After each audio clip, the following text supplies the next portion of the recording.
Welcome everyone to my Monday chess stream here on Lichess and Twitch. International Master William Paschall. Starting a new concept here on Mondays. I'm going to be playing longer games, basically something between 15 and 2 and 15 and 2. So we're only accepting one time control, guys. It was a good joke, I know. One time control, and listen, we have 3 hours to play, so that's basically 6 games, maybe 7 games if one of the games is shorter. So because we might get like 10 or 15 challenges, I think it would be best to just choose the challenges at random, and we'll see how it goes. I'm gonna just roll a dice or die and roll the dice and see what number I come up with, because we have 4 challenges. At this time control, like, you can just reserve all the spots if I take them in order before the stream even starts. And I don't think that's really fair to everybody. So the decision I made is to just choose the challenge at random. Mule Skinner is challenging me to 8-3. Mule Skinner, you need to re-challenge to 15-2 if you want to get in the pool, the lottery to play. Basically, it's a lottery. Baku's Constant Change, Mastermind 14, and Future Suicide. I'm going to pick, I'm going to roll this dice until I get something between 1 and 4, and then I'm going to play that person a 3. So I came up with a 3. We're going to play Mastermind. Mule Skinner's not eligible with the 8.3, so we're going to play Baku's Constant Change. Mastermind is the first game, 15.2. Every time I play a player, I'm going to choose it at random and basically do that until we've played 6 or 7 games today. 15 minutes gives us lots of time to HF. I love these abbreviations. 15 minutes gives us lots of time to play and talk about the game. So D4, D5. For those of you who don't know me, well, most of you know me because you're here early. My name is International Master William Paschall. Privyat Gladys Troll. If you want to play, challenge me to 15 plus 2. You'll get in the next lottery. The next lottery for the next game. Mule Skinner needs to challenge to 15.2 if he wants to stay in the lotto. Adds a little bit of gambling. All right, so Queen's Gambit. This is good training. 15-minute games I think are kind of ideal for like relatively slow improvement type training games. Bishop e7. This is commonly employed by a lot of Queen's Gambit players to avoid certain variations of the exchange variation. I think you can still play the exchange variation after pawn takes pawn, like bishop f4. But I've never really been inclined to play the exchange variation with bishop f4. Mastermind playing quickly. Mastermind has only played me once. So guys, I'm only doing this once a week. This is a kind of special event. Thank you, Freya Chess Queen, for hosting me. Will be easier if the number of challenges goes over 6. If the number of challenges goes over 6, I have 2 dice, just in case. I don't know how else to choose it at random. I guess you can find online some kind of random number generator, but I trust the roll of the dice a little bit better.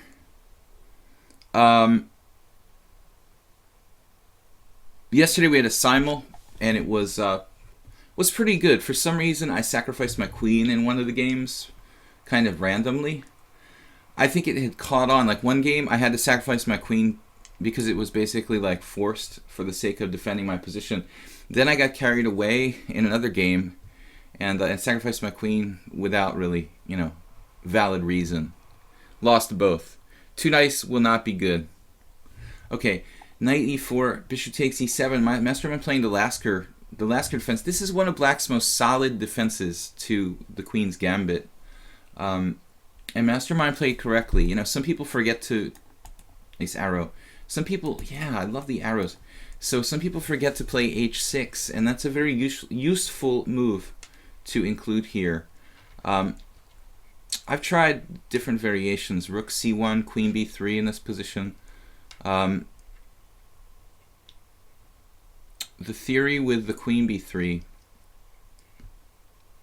CD, not queen b3 in this position, excuse me. I mean, queen b3 might in fact be a move. I don't think I've ever played that. Queen b3 is kind of interesting, actually. What's wrong with queen b3? I mean, I'm sure that queen c2 is a move here. C takes d, knight takes c3. The problem with that line, it's kind of like very well known. This is analyzed very heavily in a lot of books. Mastermind moving instantly. He's 2204 in correspondence. Wow, that's interesting. I think I'm only like 1999 or something. Thank you for the longer time controls. If you have 2 dice and 1 challenge, number 7.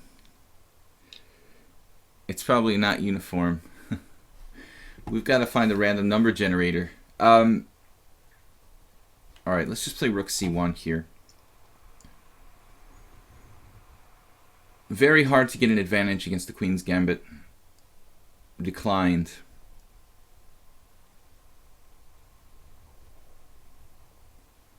Having played rook c1, I think you really have to take with the rook on c3. I mean, you don't have to. My father used to say you have to pay taxes and die, but after living in Hungary for a while, I guess it's apparent that people don't understand that joke here. They're like, what? You have to pay taxes? We don't get it. It's not funny. I'm wondering if I can play queen c2.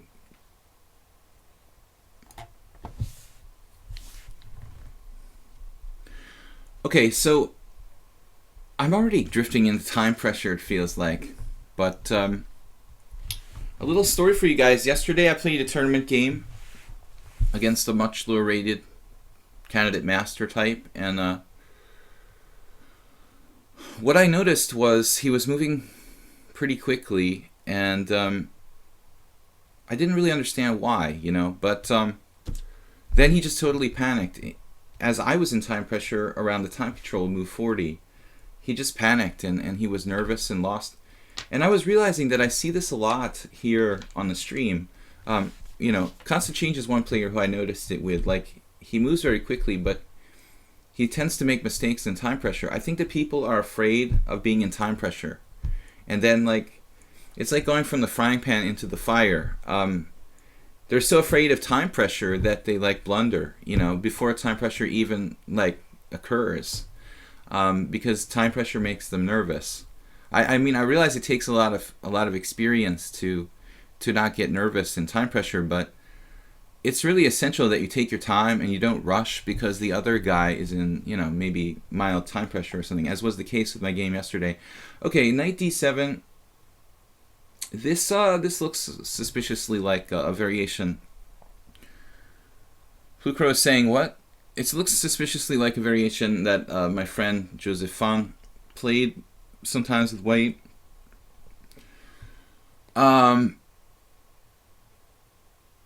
It's also similar to something else. It's a little similar to the Orthodox variation.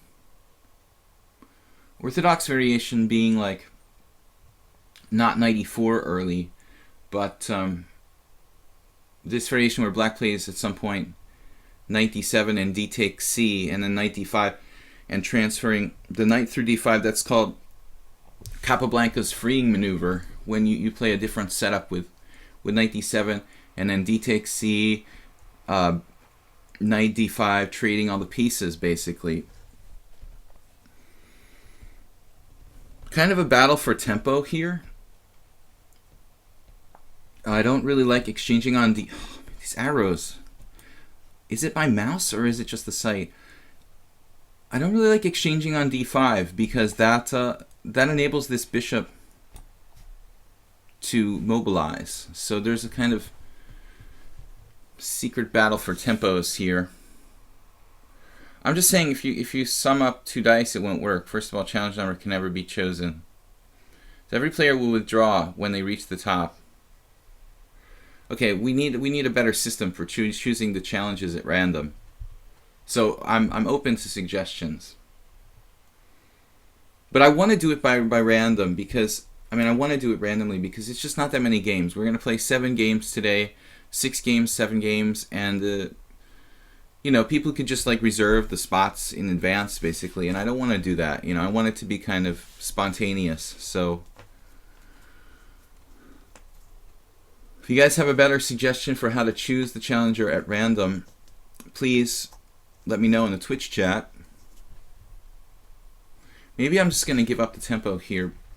I could play A3 or H3, something like that, maybe. Is A3 a constructive move, or is it just kind of a waste of time? That's the question. He could also, losing my voice, he could also make some kind of waiting move like rook E8, for example. Okay, let's try A3.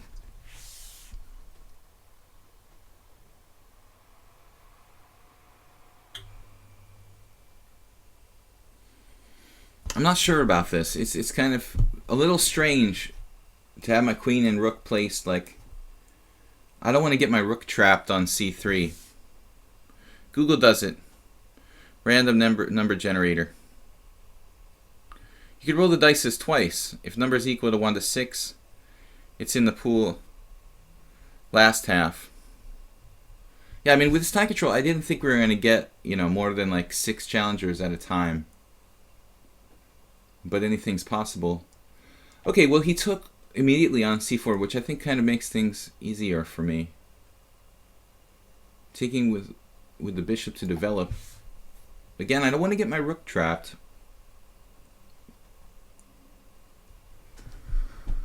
Significant time advantage. Use a Geiger counter. I like it. E5. This position is looking like almost identical to how Joe would play the white side of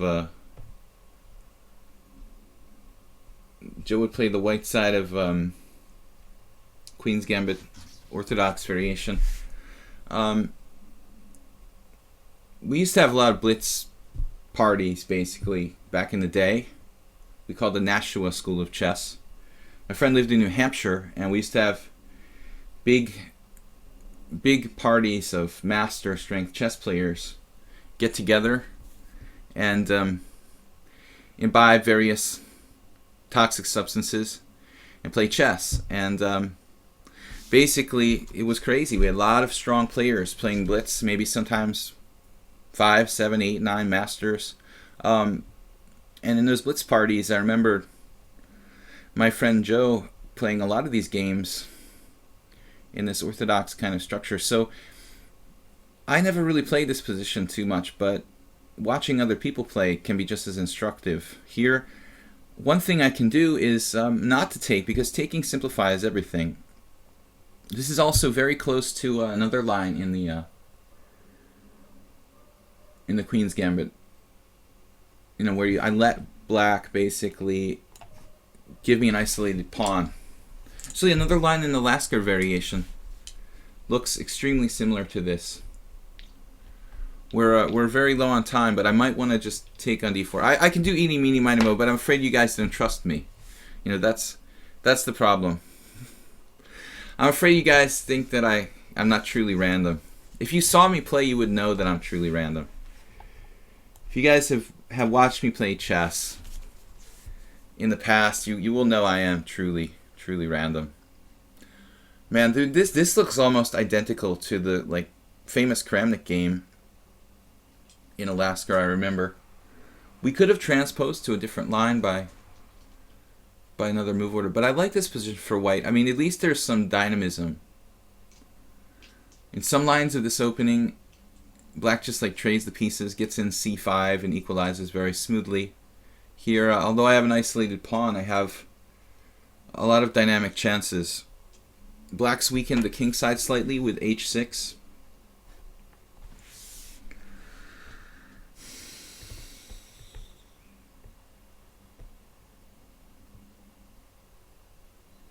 Now, in the aforementioned Kramnik game, in positions eerily similar to this, basically Vlad, I think, took over the e-file and just got a rather significant advantage. Because it's tempting to play knight to e5 here. The problem with knight e5 is bishop e6 though, and he blockades the d5 square while stopping the threat of knight e5. I have the threat of knight e5, knight g6 here. But knight e5, bishop e6 looks like it just does me in. I mean, I just don't have any play after that. So, first things first, we have to get control of the e-file and try to use that.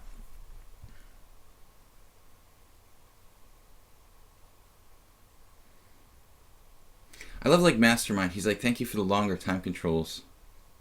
He plays very fast.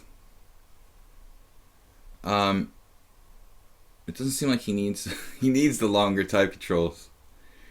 Queen g6, anyone?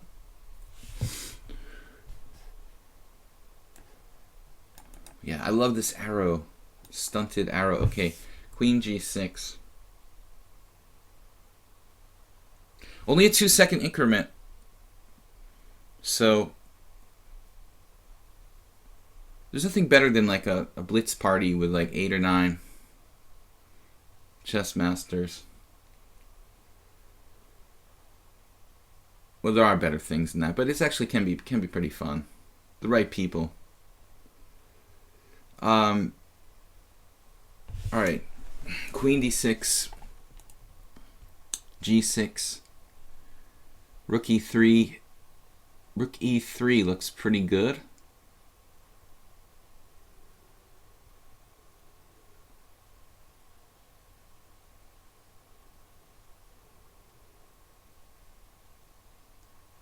Getting a little low on time. I could also play h3 here.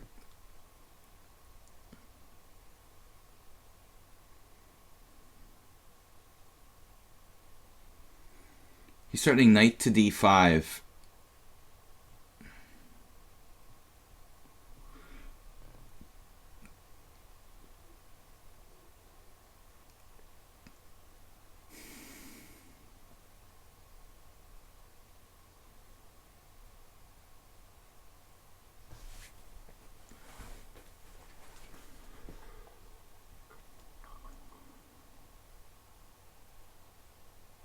I don't know much about this player. It's only played me once before. I don't know if I should have accepted his challenge because he actually has barely 50 games, but since I played it once before, okay, he barely qualifies. I'm asking for 50 games, and Mastermind just has enough. And I did play him once before, but in general, I don't like playing accounts that are this kind of like few games. Probably a multi-accounter.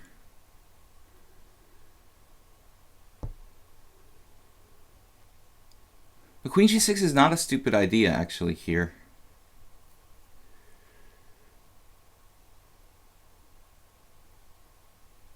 He has defenses to that, I guess.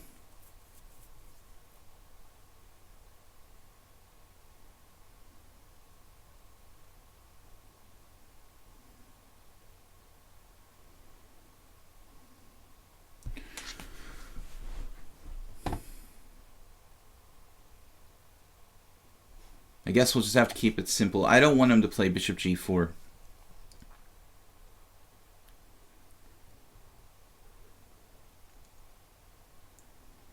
I had a game like this in one of my simuls, I think.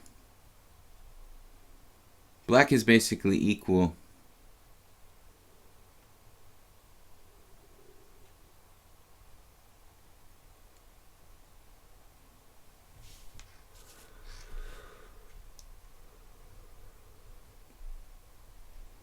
Bronx Defense, what's up, guys? I drank my whole coffee pretty quickly. I'm a little hyper, I think. I know I'm not hyper in terms of like moving quickly, but I just feel kind of energetic. A little caffeinated. I feel a little extra caffeinated. B6 now. Okay, I guess he just wants to develop his bishop via fianchetto, although I thought knight d5 was better.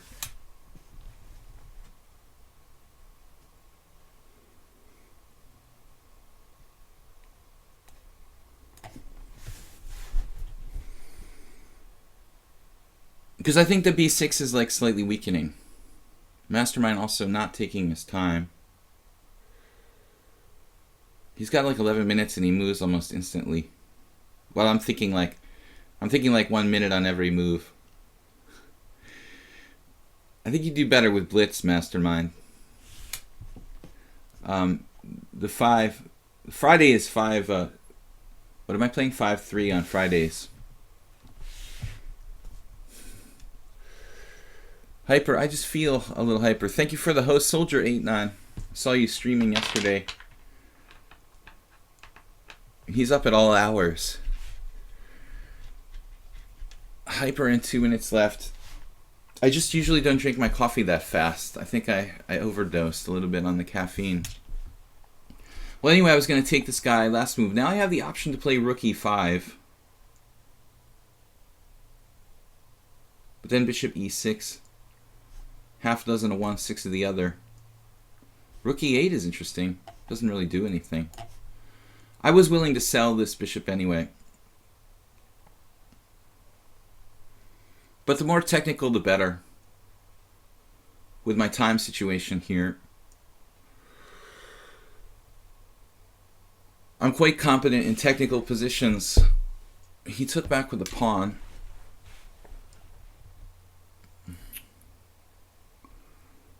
Alright, well.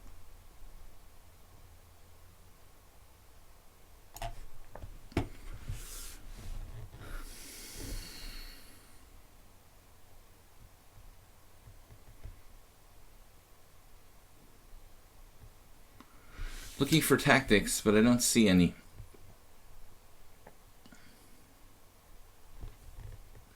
We do have the rook on the 7th. Guys, we're going to play 6 to 7 games here. 3-hour stream. Hopefully my caffeine hyperactivity will wear out soon.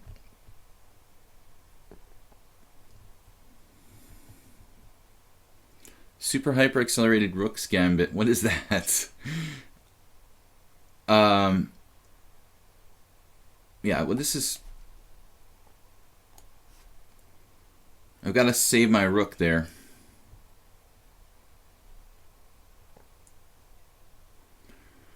Technical ending where white is slightly better. Black might be okay. I wouldn't want to play Michael Adams in this kind of position, or any 2700 player for that matter. But objectively, maybe white doesn't have enough here.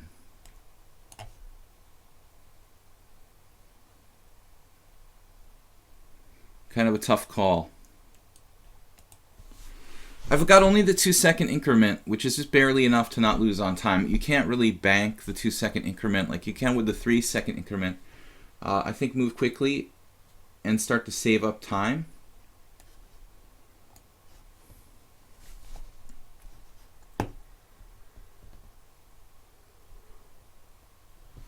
I've been like leaning on my elbow too much and I've lost feeling in my little finger. You guys ever do that? It's very, very annoying. Don't lean on your elbow constantly. Wow, king there. Okay, let's go for the knight outpost. He's got a bad bishop.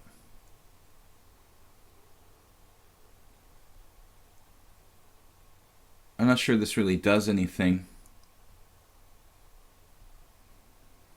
Actually, my king needs to get into the game too. Yeah, that's a nice arrow there. That would be the best path on the dark squares. Left myself with no time. I don't like Mastermind's time use. I think he's played too quickly. You can pace yourself to your opponent a little bit.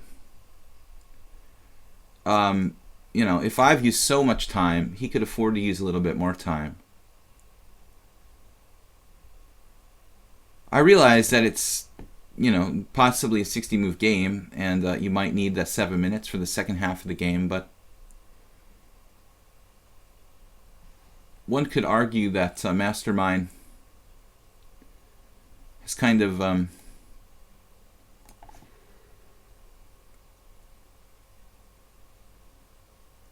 don't know about this. Kind of a waste of time. I have an idea. You know, I want to stop king d8 with the threat of knight takes f7 check. But I'm not sure objectively rook c3 is the best move. Unlike some other streamers who do go and shamelessly leave the door open for viewers to hear his business. Oh my god.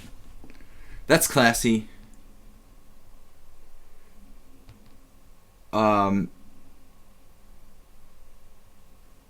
Right. Well, I mean, you know, maybe they're just like into that kind of thing, you know? It's like a fetish.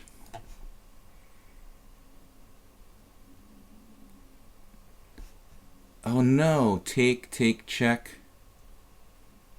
Take, my knight gets trapped.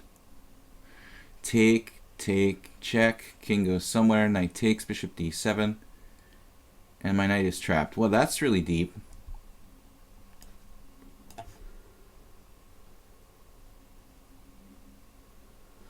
Yeah, my knight gets trapped on a7. He traps it with bishop d7 and the king, and he's just enough time. Is this another trap, like knight c6 check? Knight c6 check, king. Where does he go?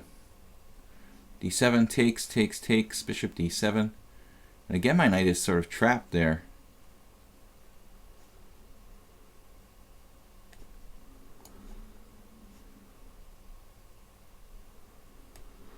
I don't like this pawn being on a white square over here. Mastermind only 6 minutes ahead of me on the clock with an almost equal position. But this player is pretty sketchy. I mean, he's got only 60 games, 2,200 in correspondence. I'm like 1,900. What did you do? Like win all of your correspondence games? Did you like go 25-0 or something? How are you 2,200 in correspondence? He has to be like 25-0 or something. 1,900 in classical. Very few games.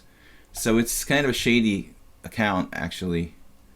Maybe he's legit, but I don't know how you can get correspondence 2,200 after 25 games, honestly. I mean, there are very few players that are high enough rated in correspondence to get a rating that high that quickly. You'd have to go like 25-0. I don't understand like how you could do that.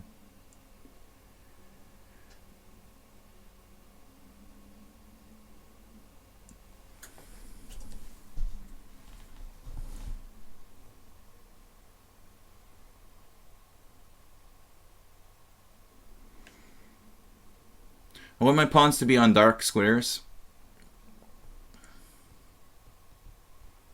so they don't get targeted by his bishop. But I guess this is just a draw. Bad bishop isn't bad enough. He only has one pawn on a white square. I don't want to take on g5 because he could get an outside pass pawn. I think all I can do is try to create a kind of fortress here. Black might be slightly better now.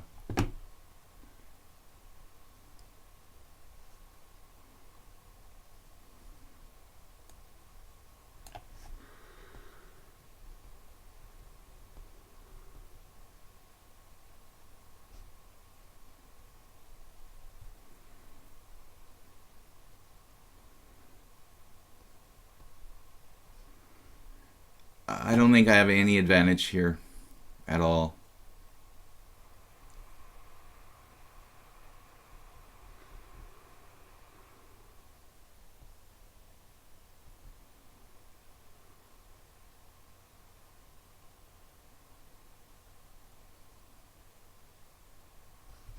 I don't remember the first game against this guy. It was 8-3. Looks like he lost a piece or something.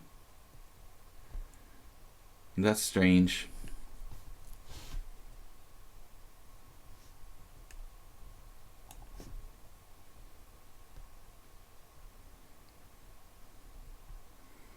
I'm going to have to be careful not to lose here, probably.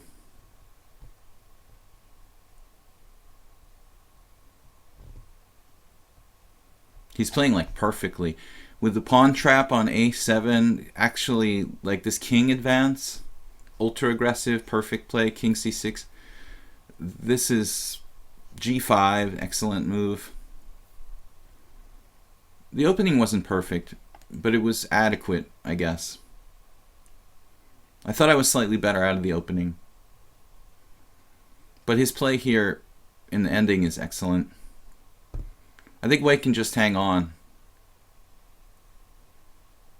Yeah. I have to play b3, which is a move I didn't really want to have to play.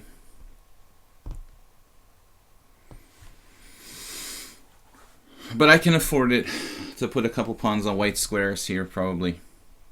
How can black be better? You don't understand. He's going to break through, man. King here. Of course, black can be better. He has a better king. His bishop is stronger than my knight. The flawless play, dude. I mean, come on. This account is kind of sketchy. I should really ask everybody has like 100 rated games at least. For this time control. We should probably increase our normal requirement from 50 to 100.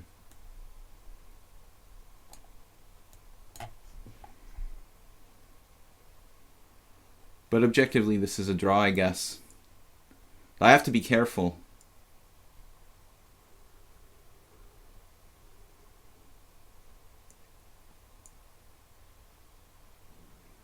Now my king is actually kind of out of position. Alright, that move I don't like for black. That's the first move I didn't like. Why did he play b5? He's trying to run me over on the clock.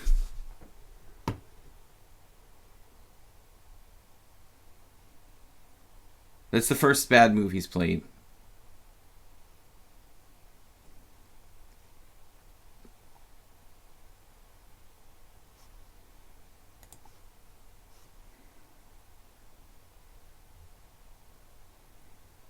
There's no way I can win this. I mean, I've played this kind of position against computers, you know. Humans too. It's no way to win. I mean, a human can lose this position. This guy could lose this position, but with a 2-minute time advantage, black is slightly better. I mean, we put it on an engine. Look, I mean, just to prove you guys, the computer will say black's a tiny bit better. Like, see, 0.1. It says 0 now. All right.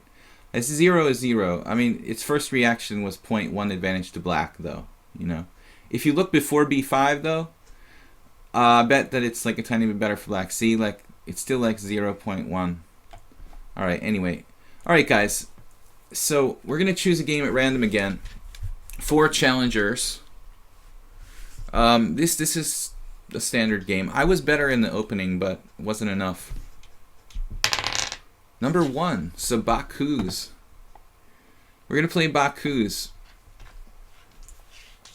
Alright guys, I'm trying to choose the challenges at random, so just keep the challenges coming. I'm not taking them in order, because I don't want people making reservations to reserve all the places in the stream, but hopefully you'll get lucky. And if not today, then you're going to play next time. Alright, Baku's, thank you for playing D4 again. Yesterday was Trompowski. We played a simul last night. Every Sunday I do a simul. 6:30 p.m. CET. The problem with the Queen's Gambit, it's just very, very hard to get an advantage in any opening nowadays. E3. That's quite passive. I think it's more reasonable against d4, d5 actually to play e3 than against knight f6. Here I have more options. You can play c5. That's the most aggressive move for black here. You know, if he wants to play the Benoni, then he's going to be playing Mamedyarov style with the tempo down, which Mamedyarov used twice to beat Boris Gelfand last year. A year and a half ago, 2 years ago. I don't remember when it was. Okay, now we have a choice between e6 and g6, or d5 if you like. My problem with d5, it would transpose me to some kind of queen's gambit, you know, after c4. Actually, that would be a Panov, which that would be within my repertoire. So I could play d5, g6, or e6 here. Actually, e6, c4 is pretty bad. Again, I wouldn't have anything better than a Panov. I might as well just play d5. Constant Change says, please use only one dice. This will make me keep my challenge. Favor the people who came early for your stream. Well, I mean, as I expected, they're not really more than 6 challenges. Which, you know, with this time control, I think will be pretty much the case. Bishop d3. So, Kali system.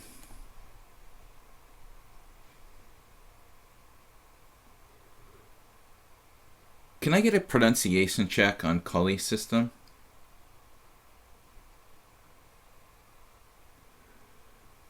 What is that? Is that Kol?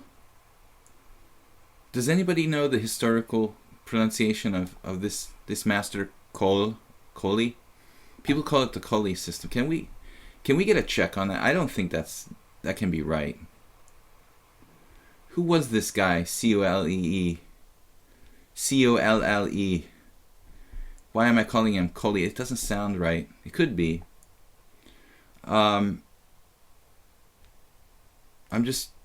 That's the American chess player pronunciation. Now we have, is it some, what is the name? C4. Well, this looks like it's going to turn into an isolated queen pawn position, which could be reached by the Nimzo, Queen's Gambit accepted, Queen's Gambit declined, Caro Khan, a whole Kali, he was Belgian. Well, Plucro, what do you think? And we've got a Dutch guy here, we've got French guys here. I mean, you guys would have a pretty good handle on how it should be pronounced. I don't. Anyway, it's not a Koli anymore. It's a transposition to a kind of standard queen pawn, isolated queen pawn.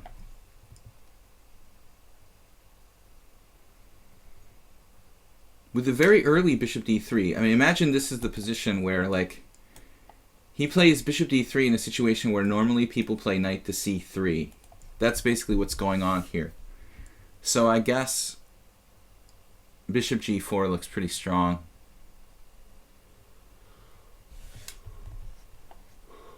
I'm always concerned when I play bishop g4 about queen b3, but in this particular position, it's not really good.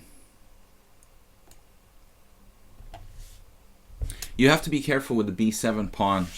Anytime your queen bishop leaves the building at an early stage in a queen pawn game, it's always queen b6, queen b3 kind of stuff. But I think this is a dubious move order for white.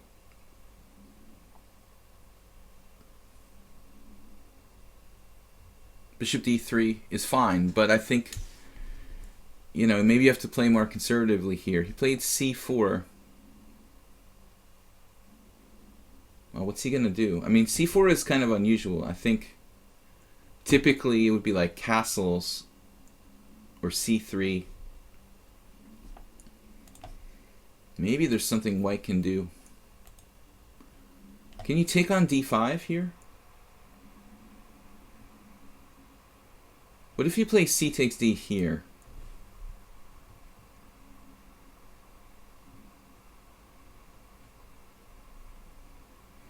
That might be the secret move. Maybe white still has some trick in the game position, but that seems like an interesting interposition. C takes d, and then if like knight takes d5, e takes d5, and we're kind of back to a normal-ish position. Well, now he took on d5. All right. Well, I guess this is still okay for white. Why does this remind me of... Can anybody explain why this reminds me of the Petrov defense for some reason? Because in the Petrov, there's some lines where you go like bishop g4. No, but it would be like a totally different structure. I mean, I guess if my e-pawn was on c7, right? If this was over here, we'd have a position where maybe the similar piece configuration plays, you know? And we have all sorts of moves here. Knight takes d4, I guess, loses a piece. This looks like it loses a piece to queen a4 check.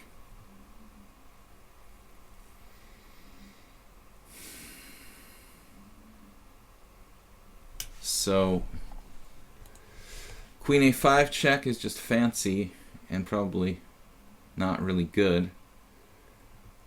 Queen takes d5, knight c3, also fancy, and just kind of loses a tempo. So I guess you could consider taking on f3. Bishop takes f3, queen takes f3. Looks pretty good, actually. Bishop takes f3, queen takes f3, queen takes d5.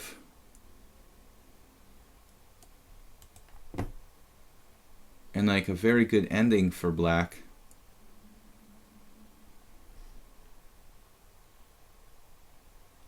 The other option, well, he could sack a pawn, maybe. I don't think so. Bishop takes f3, queen takes f3, queen takes d5. What does he do there? Okay, something like knight to d2. Maybe his position's not so bad. That's the question. Should I try something fancy or should I just keep the pin? I mean, knight takes d5. Seems better to keep the pin, I guess. What's going on after knight takes d5, queen b3? It's an improved Panov-Caro-Kann.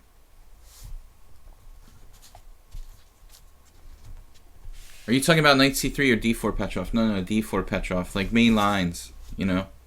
The piece configuration here is very similar to a Petrov.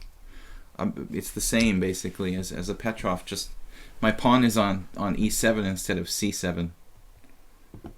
There is pawn sacrifices like with this piece configuration in the Petrov for white. This is a tough one. Bishop takes f3, queen takes f3, queen takes d5.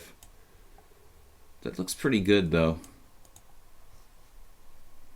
The other option of knight takes d5 keeps the pieces on the board, but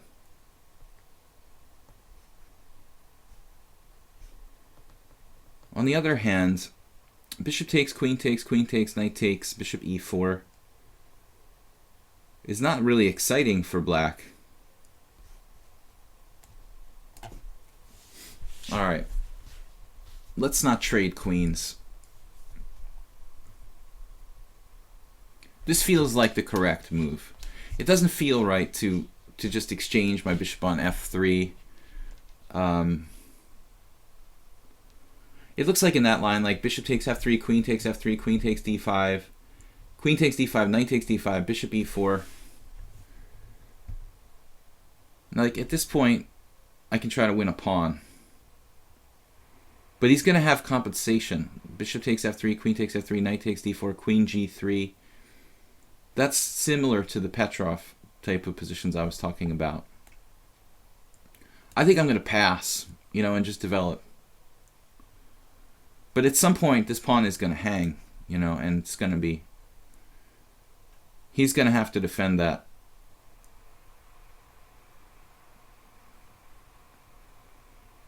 It's kind of like he's playing the Tarrasch with his bishop on the wrong square. Like it belongs on e2, breaking the pin.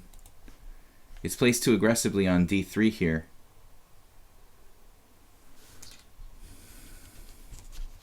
Yeah, bishop takes f3. Justice Bot, how you doing? Bishop takes f3, j takes f3.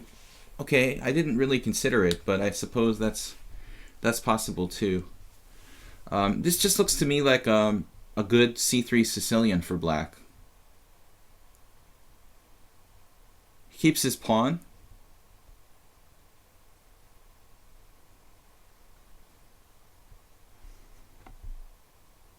Keeps his pawn.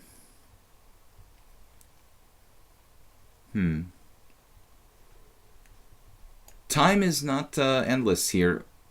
The second game in a row where I'm using far more time than the other guy, but I like it. I like to have my time. I like to use it. Can't take it to the grave with you. A lot of people like to use the Egyptian style of time management, where you bury your time with you in your sarcophagus after your game is over. But it's not really, no special, you're not going to be reincarnated after the game is over and have the time for the next game. That would be a very good system of time management if, your time was added on to your next game. That would be a cool concept. We can have cumulative time tournaments, basically. Egyptian style. The time is added in the afterlife. Back to your clock. Okay, I like my game. It's very simple. It's an isolated queen pawn.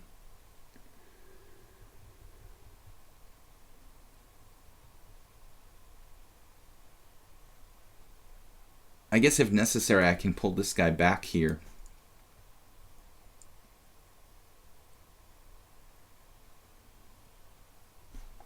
To defend h7. Or whatnot. I played positions like this pretty much very, very often in the Scandinavian. After e4, d5, you get a lot of people who play e takes d5, knight f6, knight c3, knight takes d5, knight f3, bishop g4. I have tons of games like that.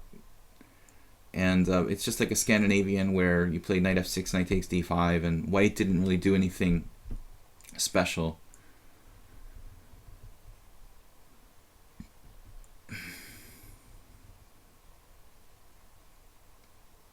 Also similar to c3 Sicilian. Crusader of Hope. Welcome back. I'm good. Justice Bot. Yeah, this is our new Monday concept. On Fridays, I'm doing just Blitz 5-3, and so I thought to balance it out, we should have one day a week where we're doing longer games. So basically, 6 or 7 challenges for a 3-hour stream, 6 or 7 15-2s. And I'm choosing the challenge at random. We've got 4 challengers now, for example. So those of you who just arrived, I'm going to choose a number between 1 and 4 randomly. And I just keep choosing them randomly. You may be unlucky. Tough luck. There's always next week. Because otherwise, 6 people challenge me 30 minutes before the stream starts, and all the places are taken. My usual challenges are, when I'm playing Blitz and Classical, 5 minutes to 8 minutes. We have time for 11 or even sometimes 12 games. So usually most of the people who challenge me get to play. But with this longer time control, I think that the random, to choose the players randomly is a little bit better. But I could be wrong. Okay, well, gotta watch out for tactics. Now he played bishop e2. Well, that's a relief. I was just thinking about tactics. Nice arrow again. I hate the arrows here. Gotta watch out for tactics against h7, but he didn't have it, not in this position. Another topic of conversation strategically is always what about this? Should I take this guy at some point? And I think you could take it, but I usually kind of prefer to have a really concrete plan. Breaking up his pawn structure with something like knight takes and then e5. If I could combine the capture on e3 with an e5 push that actually worked, I would consider it. But it is a bad bishop, so I'm not going out of my way. I don't really like going out of my way to take that guy. In the meantime,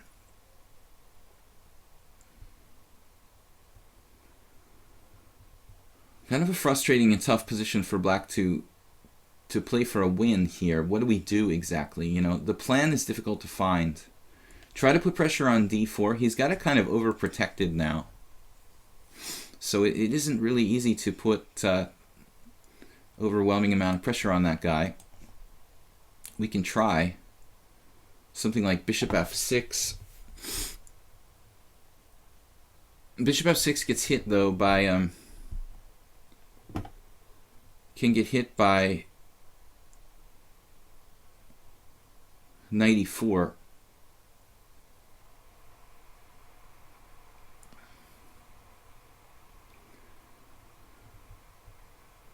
Now I'm a little concerned about him playing like knight to c4 to e5, which is kind of somewhat irritating. Down to 5 minutes, I'm starting to make random moves. He instantly played rook c1. Bakuz is a pretty good intuitive player, but he plays too quickly. So he sometimes just makes some kind of overt mistakes. In general, though, he plays according to principles. I think he needs to take more time and think more concretely, specific variations. As I said earlier, I could take on e3.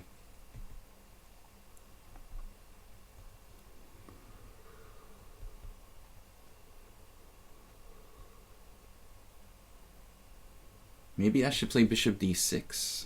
He has bishop there. Knight c4 kind of bothers me a little bit here.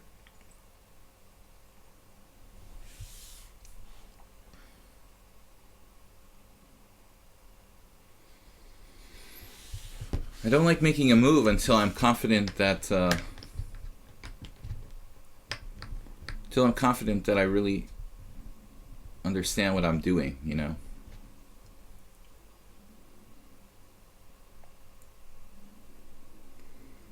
Not really confident here. c3 Sicilian-ish position.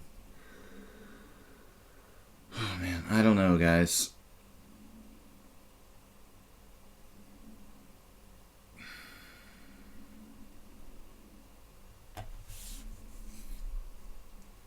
Bishop d6 is interesting.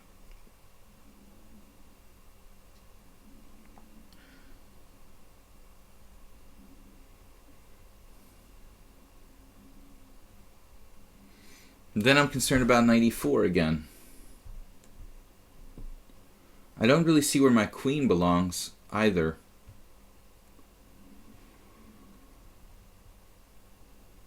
Just gonna have to make a move here. This is bothering me. Knight e4, I just, you know, I'm not really cool with that. Knight coming to e4.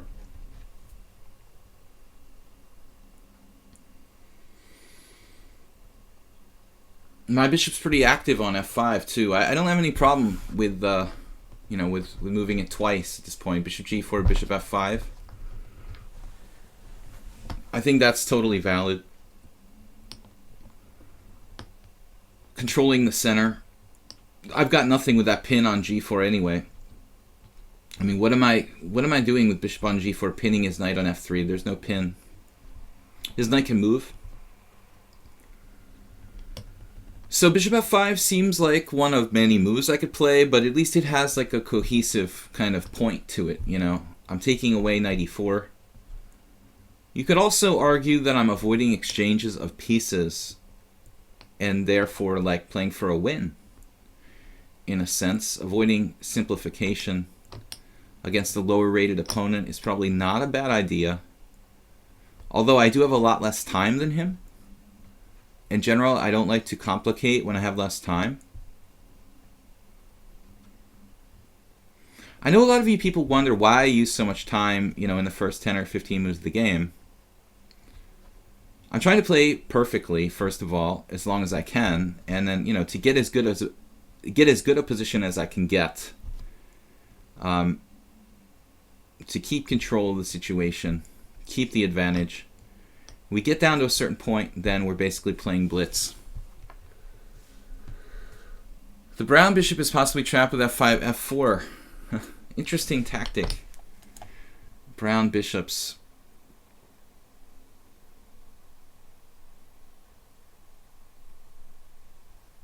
All right. I didn't really have a great square for my queen anyway, so I'm going to play queen b6. Knight a5, not that effective there. You could consider taking with the pawn here, but it's not optimal. Black a tiny bit better structurally. I don't think that white is like lost by any stretch of the imagination. But he could easily make like one mistake and have problems. Okay, now knight c4, huh? No tactics for me, really.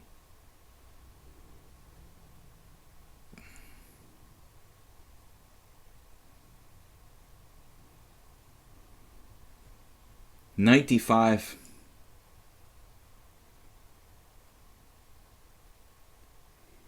Or knight takes c4.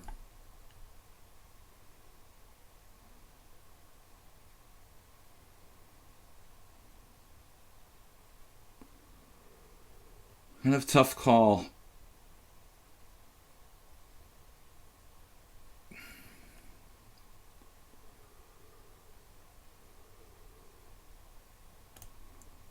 I guess we go... Man, my knight is... Mouse problem. That was kind of weird. The optical mouse seemed like it was working. Maybe I should trade pieces. I don't know.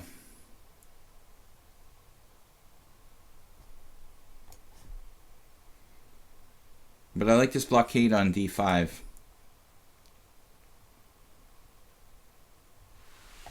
Six to 1 time advantage. e5 ultra weak has been called. Well, fortunately e5 is square, not an isolated pawn or something. I can always play f6 if I have to. e5 has been called. Really sure.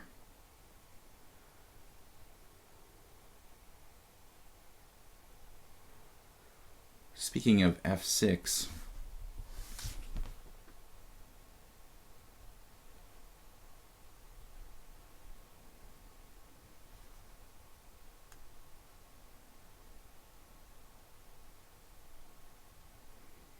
really running out of time here.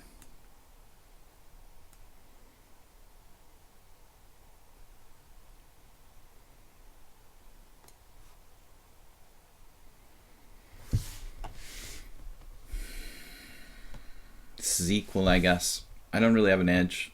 He's too active. This is a support point here at c5. We call this support points.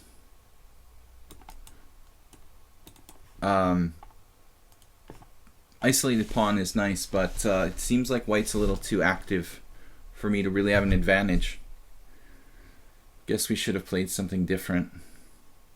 I didn't think that knight takes c4 was really a whole lot better, honestly.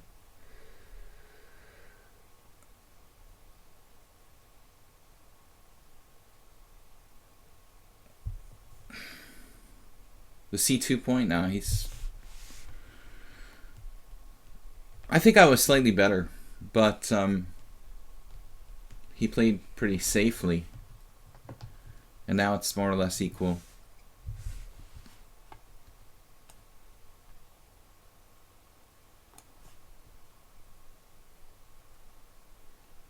Now this is the problem. He's threatening stuff.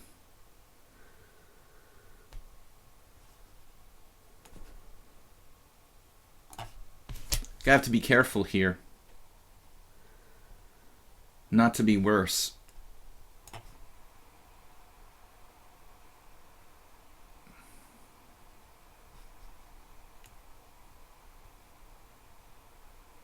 Actually, I have rook d2 now.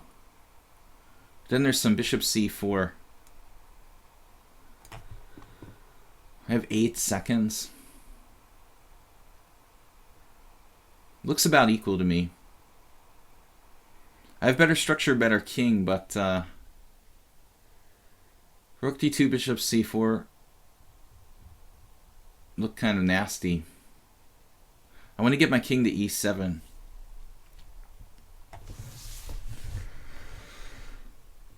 Maybe we can out-technique him in the endgame. I don't know. He does have a queenside majority. Hopefully my king will, you know, hold it. I don't think I'm worse.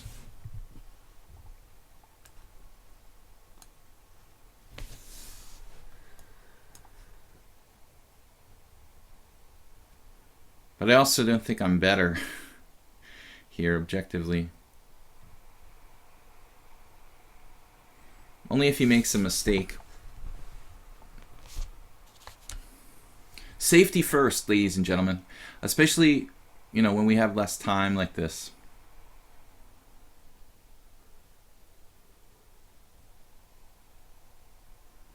It seems equal to me.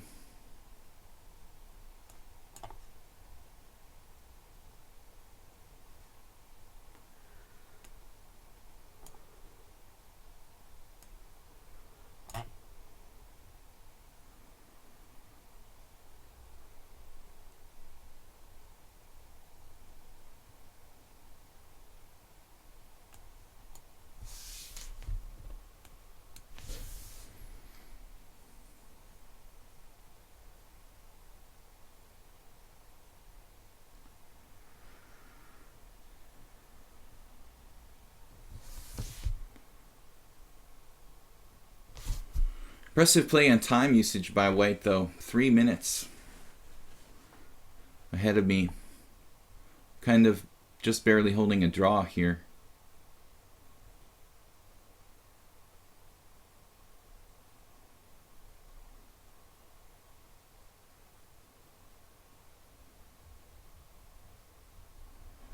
He can't play b5. I think it would be too loosening.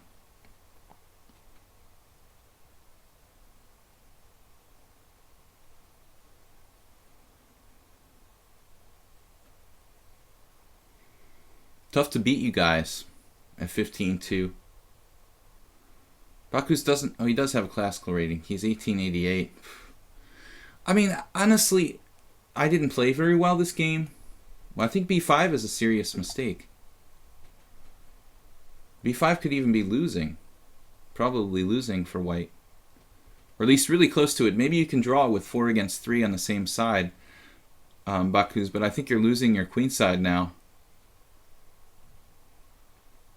He's losing his queenside with that move.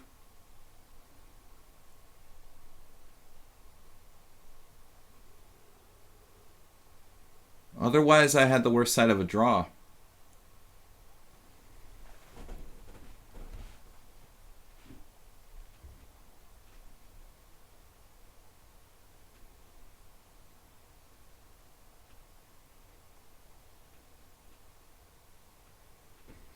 I can't believe what kind of time pressure I'm getting in. I thought, well, I'll finally have enough time. Now Bakus has to fight for a draw here.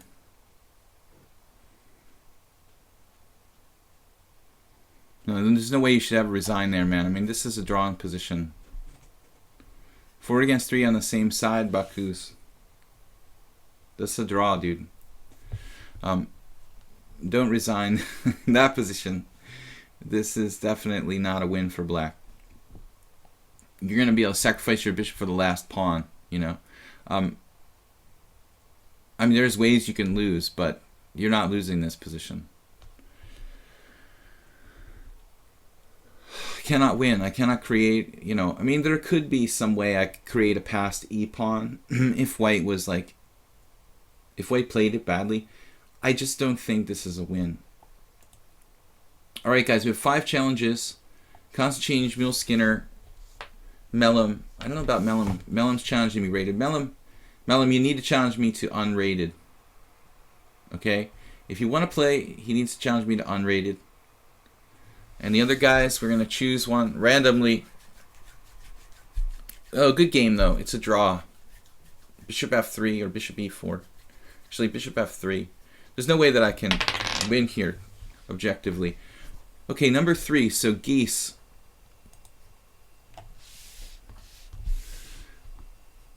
Know that the die isn't rigged.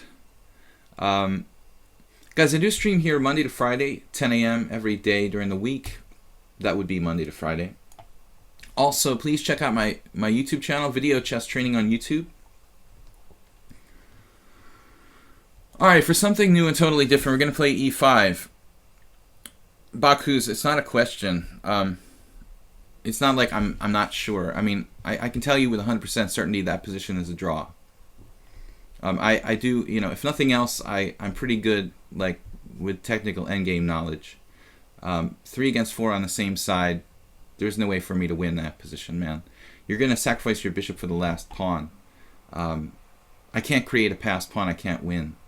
You know, and that's what goes down there. So this definitely, never resign that position. There's no way for black to force a win. And geese, I'm going to play the Philidor. Do you play the Philidor?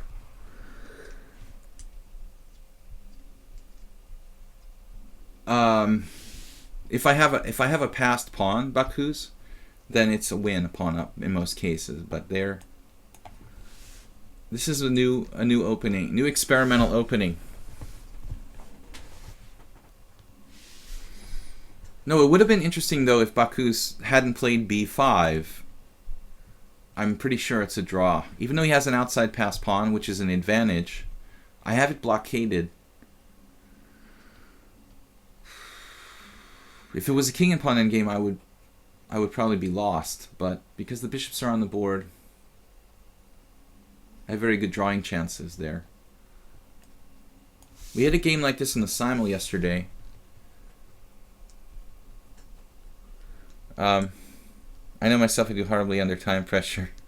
Yeah, but this endgame is just not very complicated. This is a kind of popular opening I've noticed in my region. For some reason, a lot of Serbian, Romanian, Slavic masters. Nisapianu, the Romanian grandmaster, and let's see who else. A bunch of Serbian players. Predijevic plays this for black. And someone else recently I noticed. Oh, I know. The Georgian grandmaster Galashvili, who actually I played in the United States a couple of years ago. He maybe lives in the US, I'm not sure. Galashvili, I don't know if he lives in Georgia or the US, but he definitely plays a lot of tournaments in the US. He may be one of these world traveling. Once I saw him play this against my friend Alexander Ivanov, Ivanov just smoked him. But this is the kind of system that Ivanov just like, he'll just slowly squeeze you to death. That's what he likes to do. You know, I think this isn't a good opening against him. The really Karpovian positional players, this variation for black probably doesn't work real well against them. This is probably a good system to play with black against like berserk attackers because they kind of get frustrated.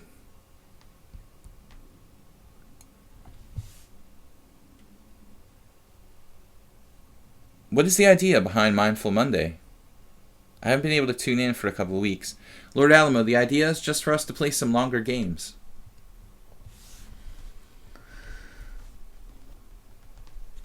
Hopefully we can play better quality games. You know, I've decided to do Fridays where I play Blitz. Just Blitz, no classical chess, 5-3. So I thought, you know, we balance it out. Some people like to play longer games.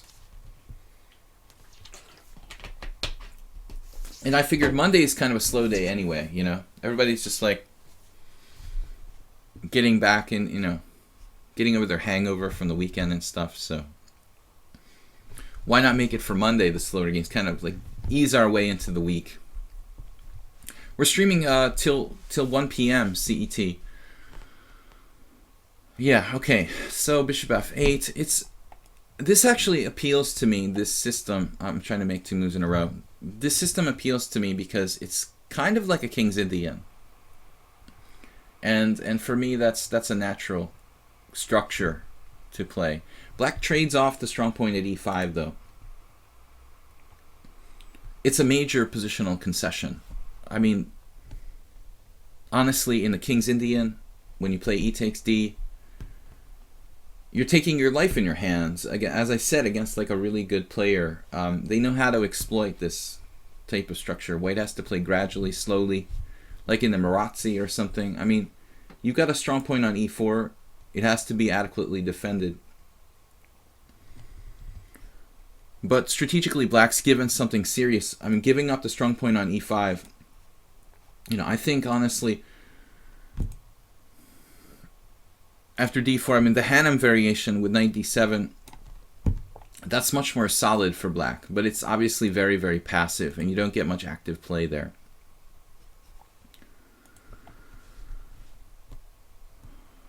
Queen d3, an overtly risky-looking move.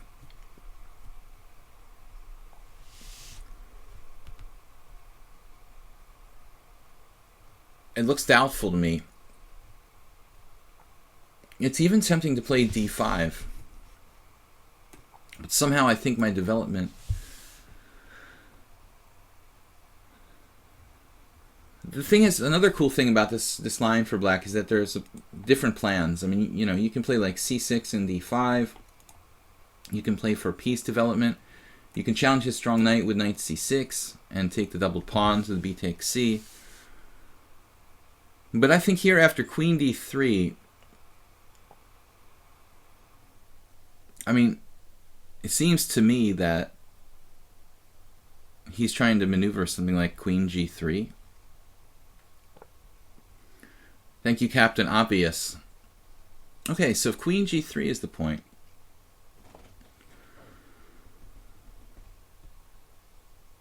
kind of like basically like a center game. Bishop f8 makes a lot of sense. Well, there you could play bishop g5, though.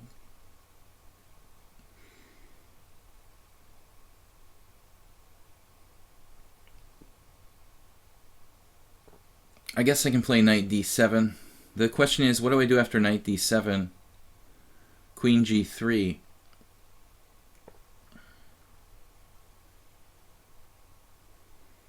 So if I play bishop f8 first, he has this bishop g5 move. And if I play knight d7, he plays like queen g3 with ideas of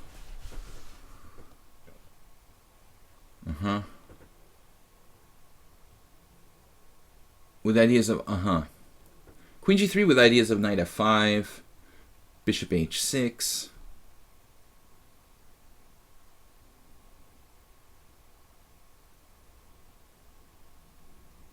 This is kind of a scary move, queen d3.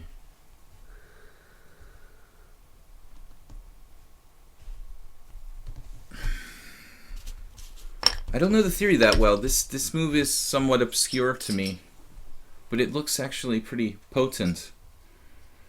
Bishop f8, bishop g5. Something about that is a little strange, though. h6, bishop h4. I don't like that, though. I mean, I'm weakening my king side.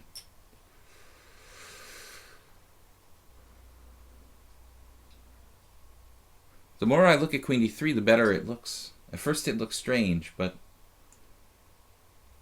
if I play bishop f8 and he plays queen g3, I can just take the pawn on e4. And that looks like good enough. I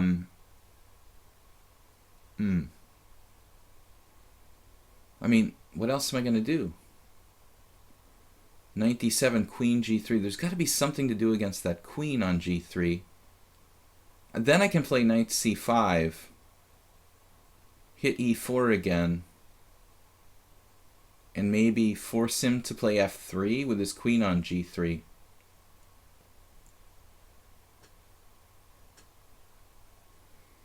So knight d7, queen g3, knight c5, f3, and then I've got weird moves like knight h5 and stuff. It's very like a center game.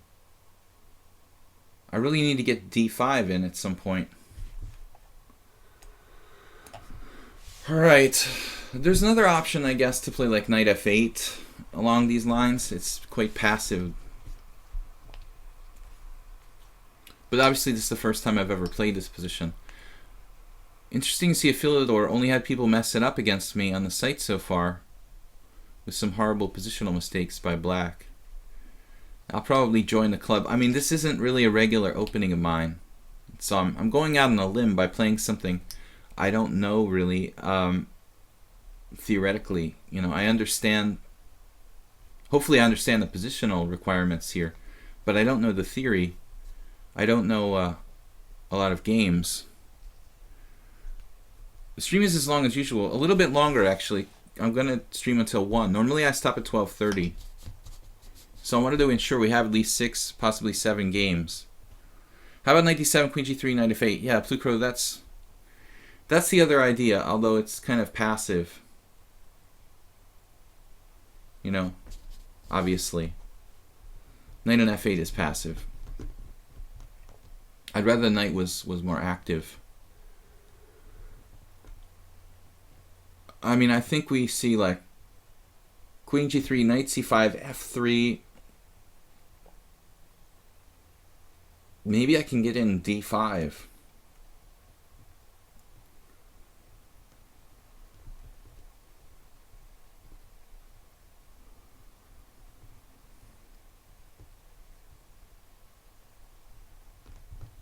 Gee's thinking a long time here. If you guys are playing me and you don't want to listen to the stream, it's perfectly okay to like turn it off or turn the sound down, because you know you probably really don't want to have me distracting you from your own train of thought. You know, so if I was you and you were playing against me, I would definitely turn off the stream, you know, so you could just think more clearly.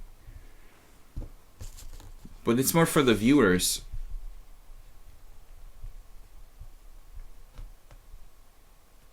Oh, Plucro, that's nice, but I don't really anticipate me having a big kingside attack. He did take my advice and play queen g3. So, well, bishop f8. White can play the very nasty knight f5 there, threatening to win my queen with knight h6 check. Although I would have knight e5 in that position. Starts to look a little dubious. So the plan was knight c5. I originally went with here. I was originally going to go with knight c5, but it does look a bit dangerous. Although knight c5, he does have bishop h6 there.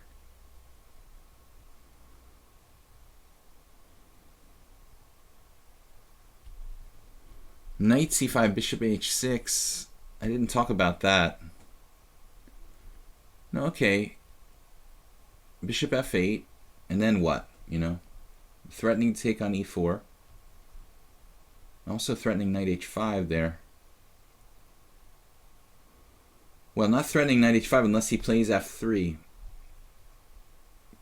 So knight c5, bishop h6, bishop f8.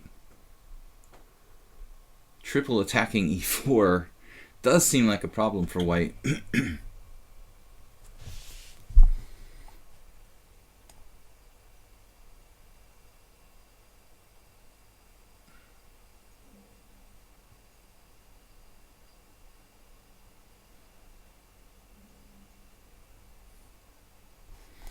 I'm a little concerned about this. Knight f5.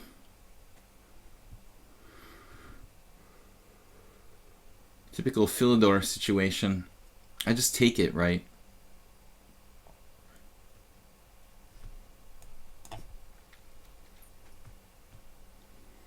I'm not really used to the Philidor.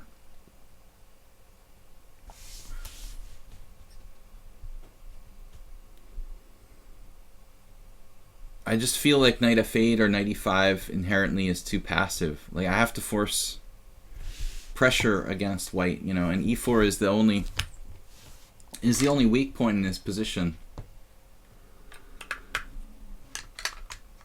It's obviously a hyper aggressive plan by white. Queen d3, kind of Sicilian like position. I mean, there are definitely some similarities, in the openness of the position.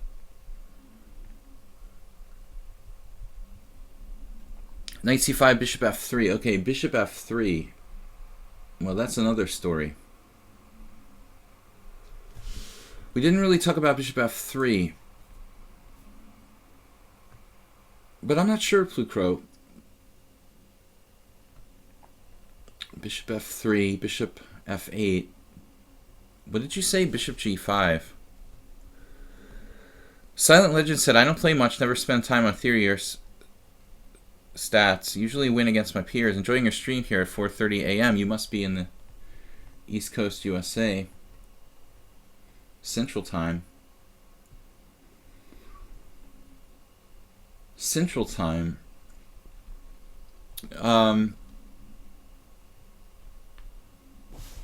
Well, it's good to get some longer games, you know? I mean, I'm usually playing maximum 8-3, which is basically still blitz. And this is more like a rapid chess game, 15-15,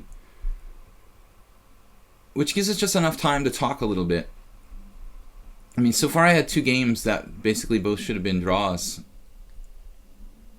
So we're getting a fairly high standard of opponents, around 2,000 average, which is good. A good quality of opponents. Blue Crow is talking about the variation with bishop f3 and then like bishop f8, bishop g5. Okay, that would get pretty weird.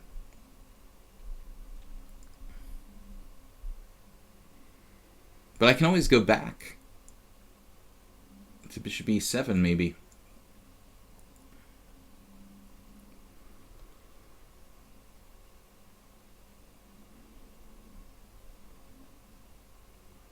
What if I went back with like bishop back to e7? Would that be a draw?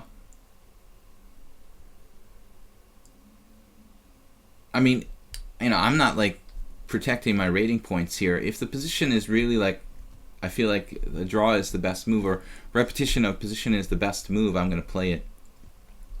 Geese. Whereas like in a tournament game, I might take a risk against a weaker player. Okay, f3. That's more natural than bishop f3, but obviously has some disadvantages. Like in the center game, I mean, I can chase his queen away with knight h5. I'm mouse incompetent.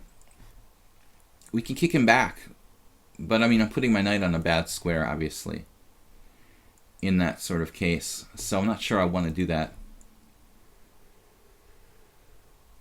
d5 starts to be tempting around here.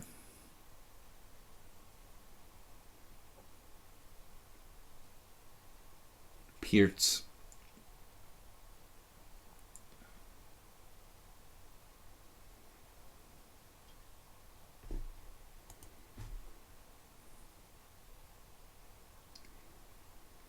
Knight h5, it looks like a one-way trip to me. I don't really like it. I mean, where am I going? Off to the side of the board. Off to the side of the board. We've weakened his dark squares a little bit, but still his central pawn is very nicely defended now. We don't have any counterplay on that front.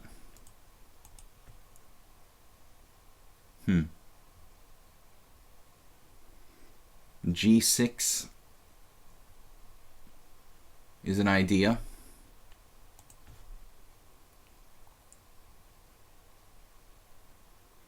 I'm looking at like crazy ideas of sacrificing a piece, trying to trap his queen, but nothing works. I can play knight h5, bishop h4. Actually, though, you know, trying to induce weaknesses in his king side. So my knight is highly likely to get trapped.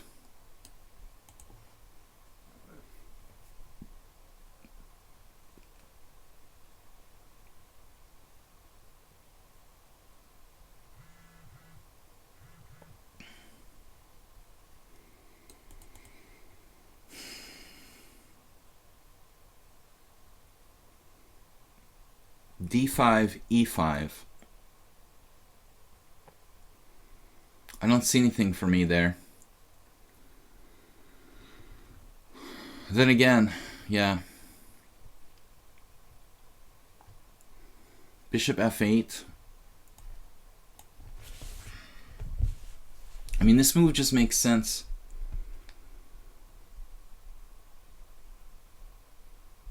On like a positional level.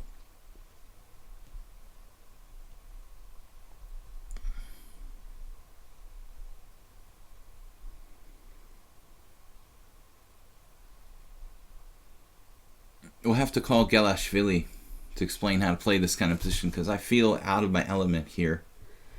I feel like I'm playing the black side of the center game, not the King's Indian. Obviously, white doesn't have a pawn on c4. It's more like a Peert's defense for black. Maybe that's the better parallel.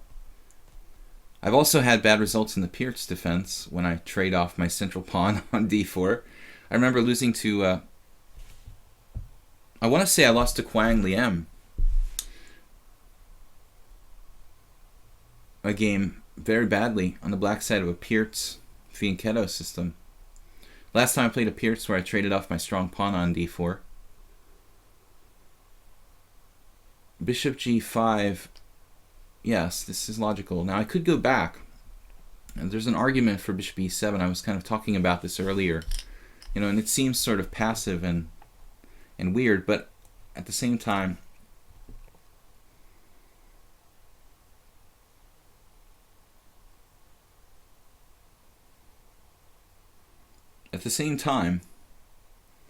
this poses threats of some sort, yet to be identified. It's basically a blitz game now, guys. Emil Skinner says you're going to play a tournament. 60 plus 30.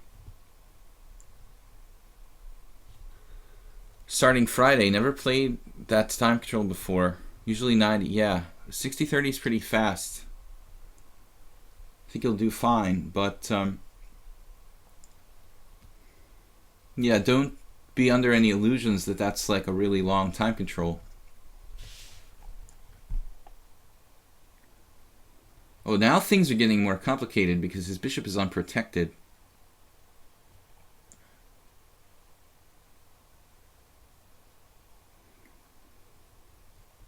I mean, d5, e5 gets kind of complicated. Could play c6. I'm a little worried about my knight on c5. So I'm worried about a lot of things here.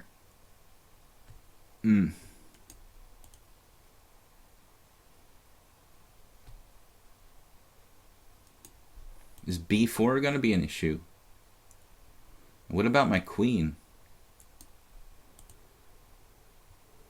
Should I play a5? I'm a little worried about my queen.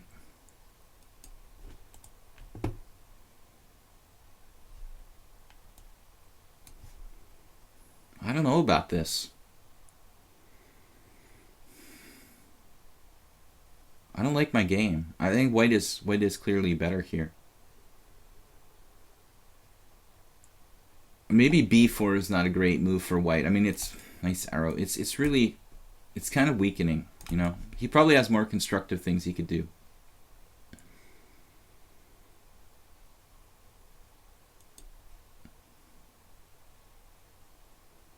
b4 96.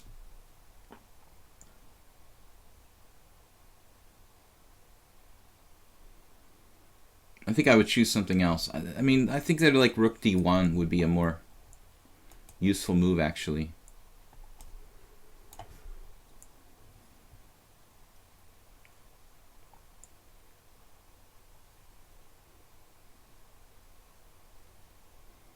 Still, white is very comfortable.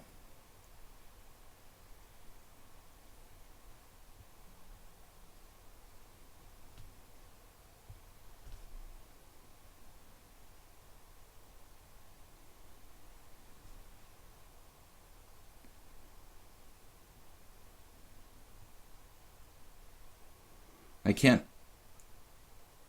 Maybe I should have considered going back to d7. As passive as that seems. I could meet knight f5 with knight e5 again. knight h6 check, king h8. That could get pretty weird. I don't like this. Okay, this is the current position, and it seems like white's just better. It's a very strong pawn on e4. Knight f5 is unpleasant for me. Threatening knight h6 check.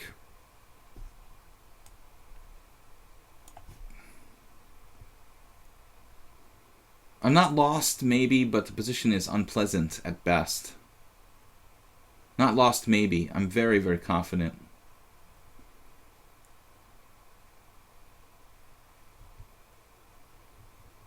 This is a nightmare.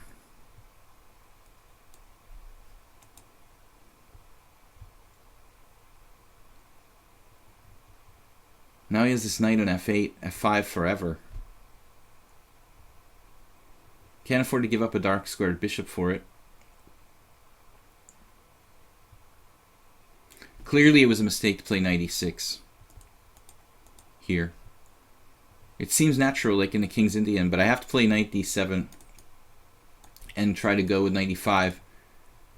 The problem was knight d7, knight f5, knight e5, knight h6 check, king h8, f4. G takes h, pawn takes e5. That looks bad for me. Rook d1, obviously. Maybe g6 here. Can I play g6?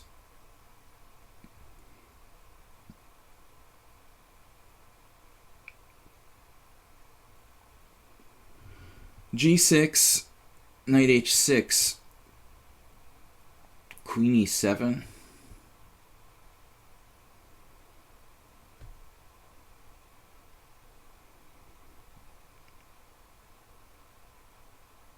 The other option is bishop d7. It seems very passive to me.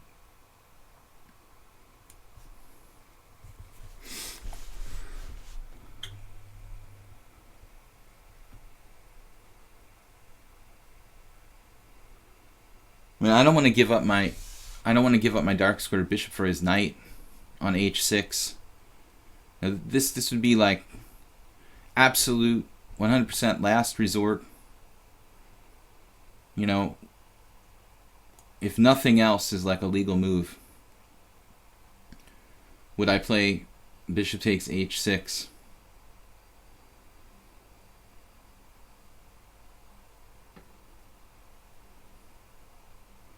You know, fortunately, like f4 loses a piece for white, so that attacking concept doesn't work here. We're just barely hanging on. Makes you want to play this opening, huh?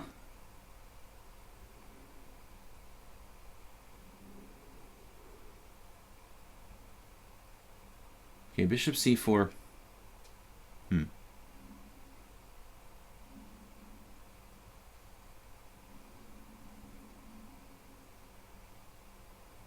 What's up with bishop c4? Just general stuff. Can I play knight h5, then knight d5? Because I have to play this. But he has rook takes d6.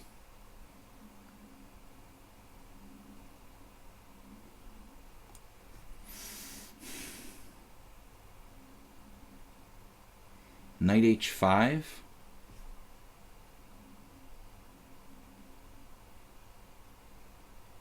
I have to play knight h5.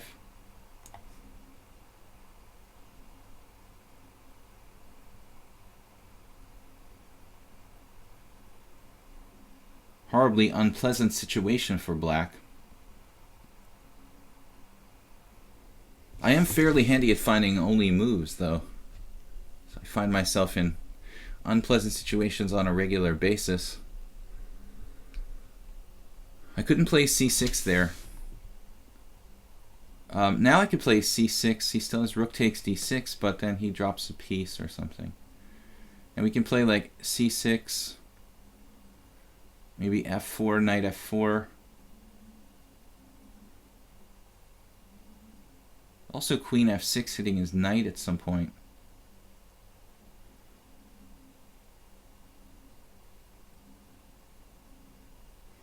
I think we have a problem here.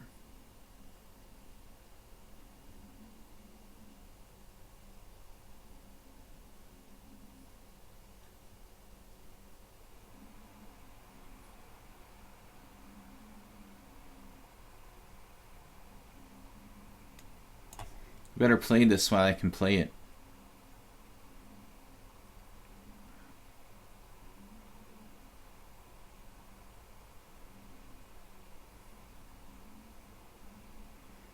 A3.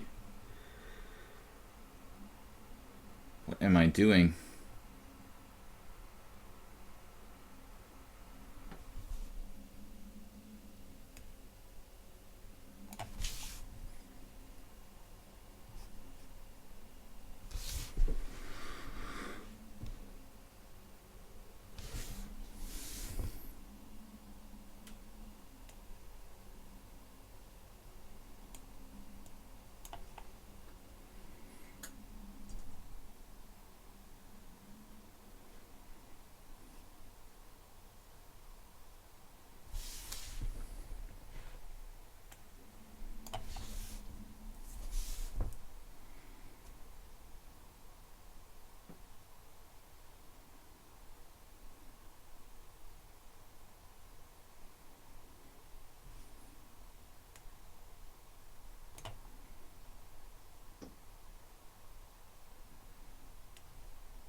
Damn, dude, you played like God that game.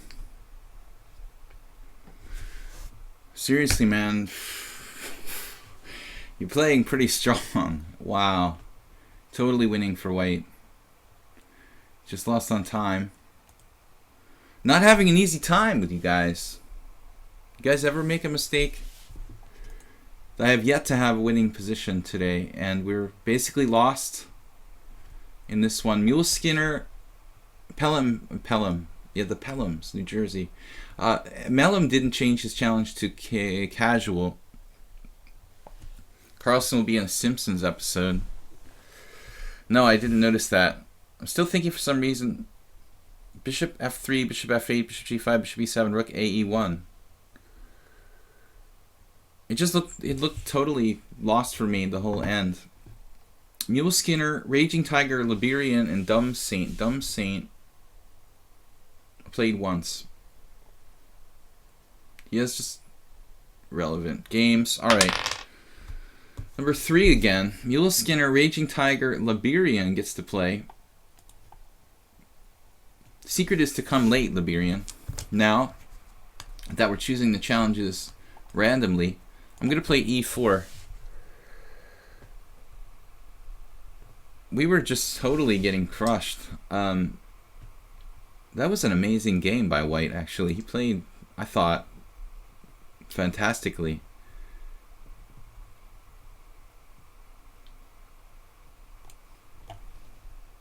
Guys, we're streaming till 1 o'clock. 15 plus 2. Casual. Mellum. No rated challenges. If there were rated challenges, I would have lost 100 rating points already, probably. You guys are too good. My goal is to get one winning position today. If I can get one winning position in a single game, I'll be satisfied. Okay, so Con Sicilian. This is kind of cool because we don't really get a lot of players playing this line. Although Knight F6 isn't a common move. It's not bad. I guess it's a fairly common move, but it's much more usual to see like queen c7, g6 is another weird line, knight c6 of course. Nothing wrong with knight f6. I think it's kind of like an older way of playing the position. This is a tough call now. Black has a whole bunch of moves. The problem with d5 is that it would lead to a French. You know, otherwise d5 would be a good move. But it leads to a French type of position.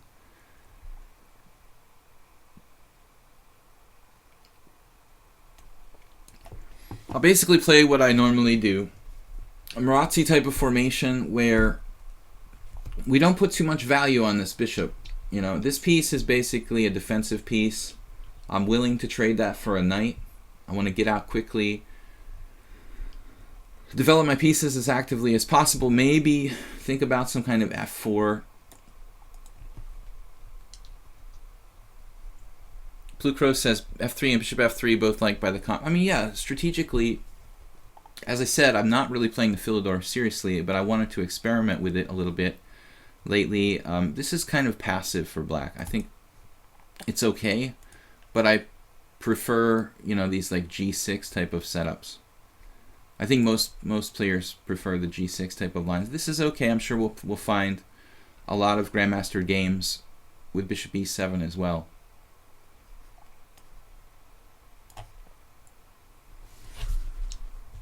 But a little bit more passive than g6.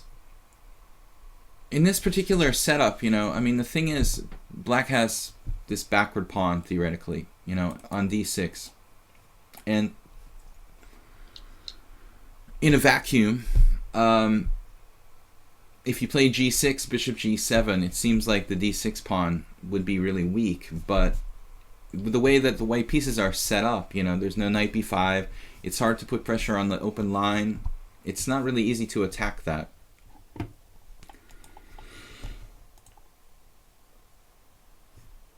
International Master William Paschall, if you guys are new to the stream, I'm here Monday to Friday streaming various different time controls.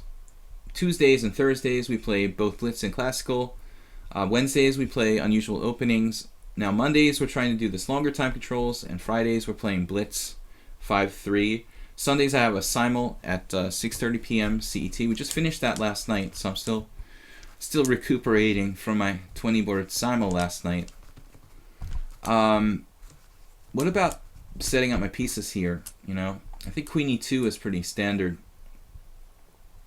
as far as the square for my queen goes. And then sometimes we might swing the rook to d1. But I mean, I'd rather play more aggressively with like f4 if I can. It's kind of tricky though. It's basically trying to restrict black. Queen e2 also helps to stop b5, overprotect e4.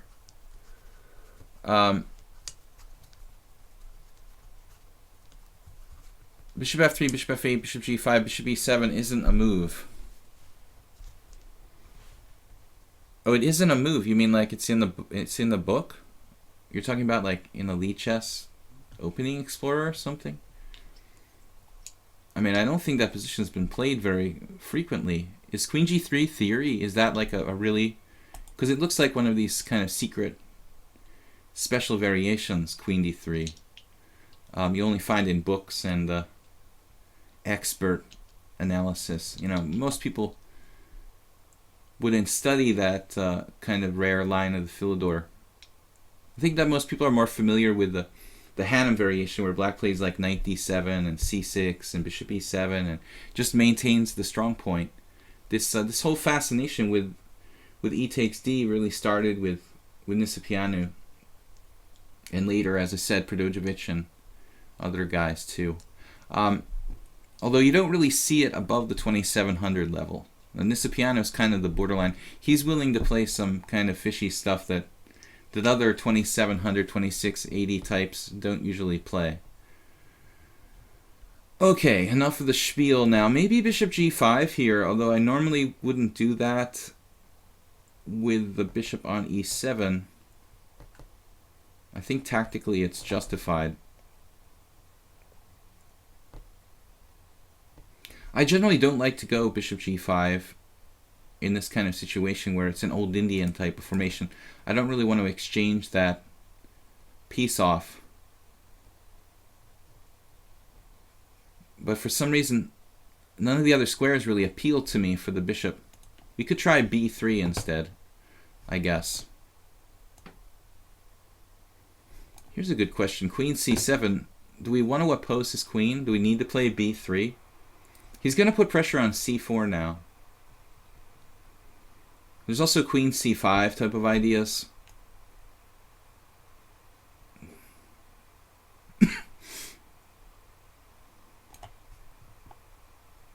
Everybody's always ahead of me on the clock. It gets so boring.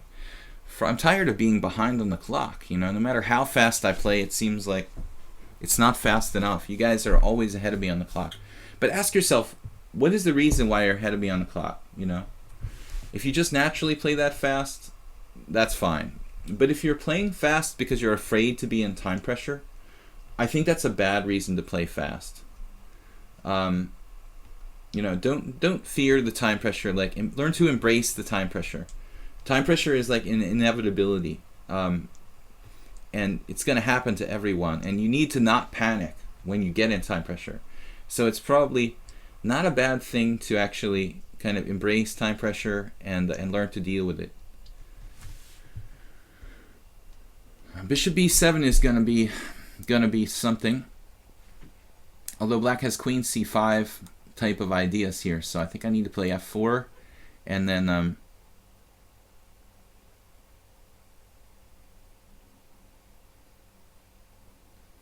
deal with the situation as it happens.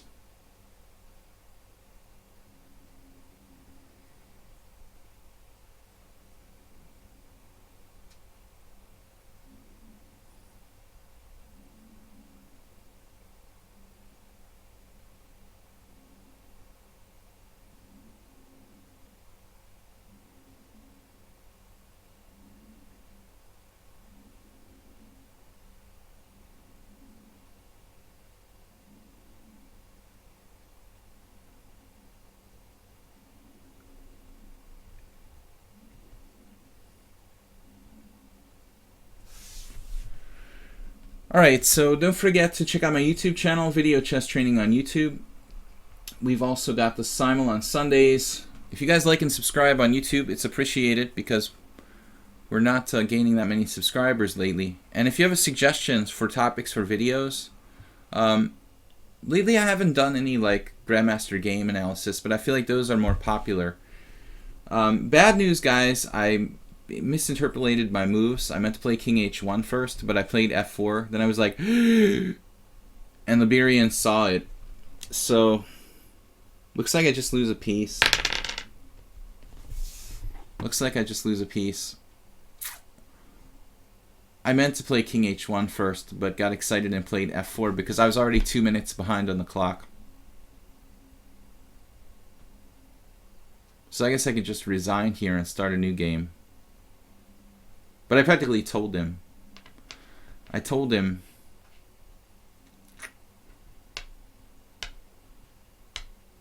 about it. There's nothing to do. I just have to resign.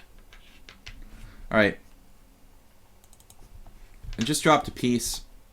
I meant to play king h1, but played f4 first. No sense prolonging the agony here. Alright, let's play another game. I got number 3 again, so sorry about that. Constant Change, Mule Skinner, Raging Tiger. But I'm not going to play on down a piece on a move order. Finger failure. I basically told him to play queen c5. And then I was like sitting there like, oh. Sorry to kind of rob you of a game there. But I don't know if I have takebacks are turned on. But Liberian winning a piece. No defense. Just drops a piece clean. No compensation. Queen e3, knight g4. Resigns. With check. Can't trap his queen. Just...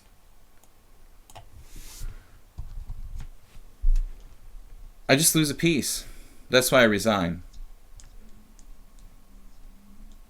Of course I lost a piece. That's why I resigned. But King H1, it would have been a good game. I'm sorry about that. But got a little hurried because I'm tired of being in time pressure, so I kind of tried to rush it and interpolated my moves there. King H1. Raging Tiger, I mean, E4 is critical here. We should... by the way, I don't want to waste people's time. Like, if I drop a piece, I'm not going to play it out like a piece down. I'd appreciate if you guys did the same. You know, there's just no sense in that. If you have some sort of compensation, you know, then you can play it out. But in this case, like, I'm just a clear piece down, you know, trying to outplay Liberian, like, after just hanging a piece. It just doesn't seem to make a lot of sense to me. Now we're going to try D4. I had a game like this in my Simo last week, I think. Bishop H4. I had Bishop H4. Oh, God. Well, that goes to show you should never resign, but I couldn't have seen it, so... I wouldn't have seen it. You know, I would have played, like, Queen F3 or King H1 or something. Oh, no. Bishop H4. Yeah, this is a very typical situation. I mean, it's hard to recover from making a blunder psychologically.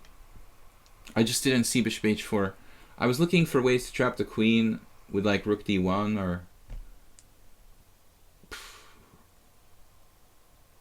I looked at F5. A different way of using the, you know, the bishop. I looked at F5. But the problem was after F5, queen takes D4 check, bishop E3. Black has obviously queen E5. And there's nothing there. You know, bishop F4, queen C5 check, or queen D4. So the idea of bishop H4 eluded me. I'm in fact better. I really, you know, you either see it or you don't with a move like bishop H4. And I was too depressed to find it. Oh no. This is not going well today. You guys are hosing me. Raging Tiger, another very strong player. He's 1500 in bullet, 1700 in blitz, but stronger in long chess. Seems to be pretty typical. A lot of players, you know, they're not really expert in blitz, but they're stronger at longer time controls. Well, here we have obviously two moves. I mean, knight c3 is possible, but I don't really like it. You know, it seems better to play bishop d2.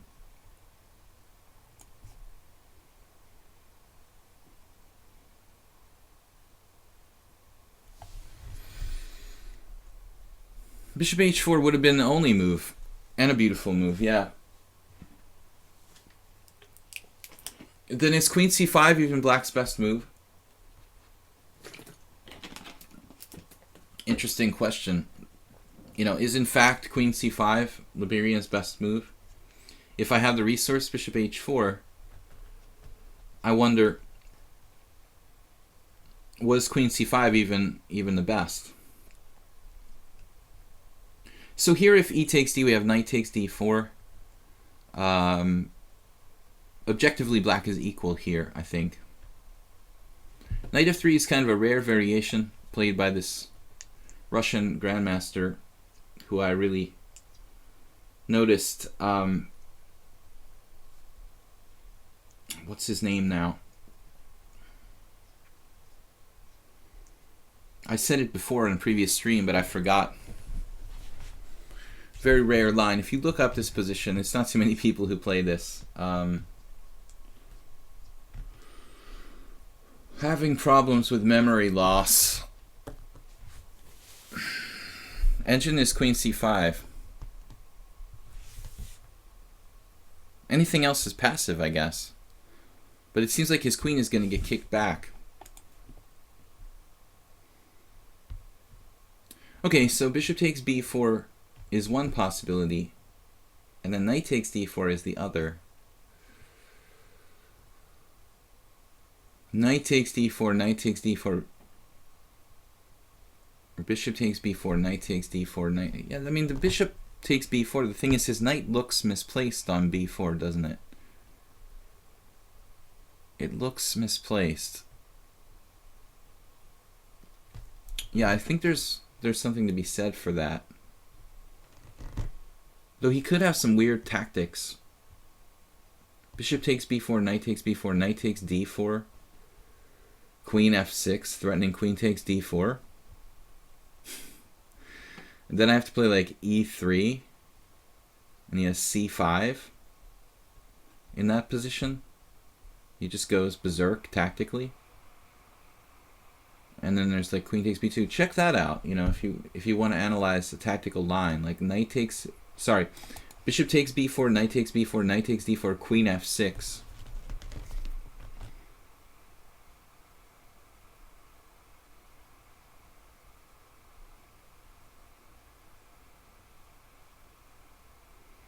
But he may have this computer-like resource in all positions. It reminds me a little bit of like a reversed Rossalimo. Bishop takes b4, knight takes b4, maybe a3, drive him back right away, and then recapture on d4 with equality. Might be the best I can do. Because I'm seriously concerned about this. Bishop takes b4, knight takes b4, knight takes d4, queen f6. It looks like a coffee house move, but he's got threats against b2 and d4, and I don't really see a way to defend. e3, c5.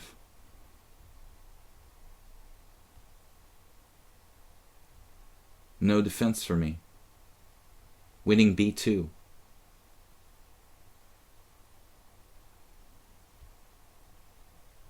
So like take a3, knight goes back, takes on d4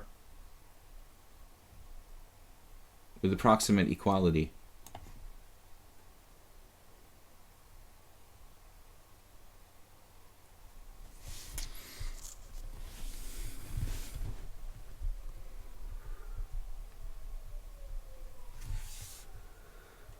Coffee move. Have a coffee break. I love this variation. Knight takes d4, queen f6, e3, c5. a3, what are you going to do in that position after e3, c5? a3, or knight b5, queen takes b2, bye-bye. White can resign. Of course, I've been known to say that and not always been right, like last game. I resigned in a position that I was not lost in. But this time I'm sure. I have to play a3 first. Okay, I mean, objectively, this variation I played, it's pretty experimental. But if the Russian Grandmaster, whose name I can't remember, is able to play it for white, then so am I. Actually, the guy kind of played it into the ground. I saw like 10 games where he played it. I mean, it got to the point where he was playing it and like people should have expected it. And it, you know, it's not really a great variation. That I think it needs some surprise value, or otherwise it's if it doesn't have surprise value, this line is not very good for white. Black's 100% equalized here. Knight takes b4, knight takes b4, knight takes d4, queen f6. No move for white. You can just resign. I don't like knight takes d4, but it's okay. I think, again, he's probably better off playing queen f6 in this position.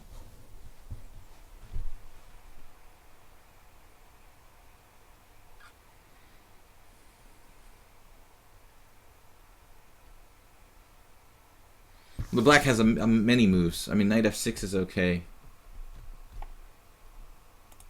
I'm not sure about knight takes d4. I don't really like centralizing my queen. But I guess he's intending to play queen f6 again. It's kind of like a Scandinavian. Sometimes you play the Scandinavian, people play e4, d5. And they like take, and when you take with the queen, they play queen f3. This is a really stupid coffee house variation. I see all the time. It seems like a waste of the white pieces. Okay, so queen f6, and now the situation is a little different. I mean, maybe I should consider... Maybe I should consider queen d2 here. No, when ultimately the white queen, excuse me, the black queen might be misplaced. Queen d2, knight e7, knight c3. On the other hand, I can just trade queens or play e3 with a kind of microscopic advantage for white. So it's kind of a tough call. There's also, well, queen e3 check is probably just bad. Knight e7, and I've wasted time. So it's really queen d2. Though objectively, I'm not sure. We have better center. Pawn on c4. Black doesn't have a central pawn.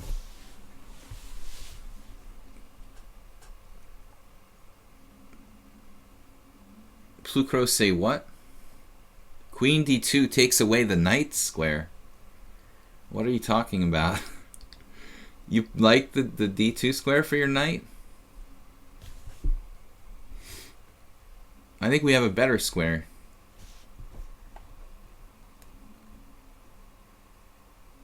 This is a preferred knight square. When in doubt, you know, we want to go toward this square that controls two central squares instead of one. Now, white might have some kind of microscopic advantage now. It's not much.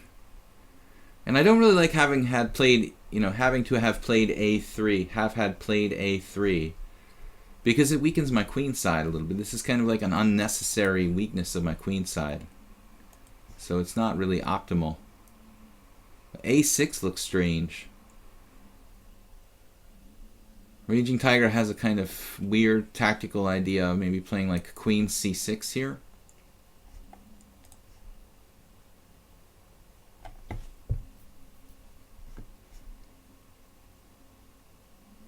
Originally I wanted to play g3, but I'm not sure about it.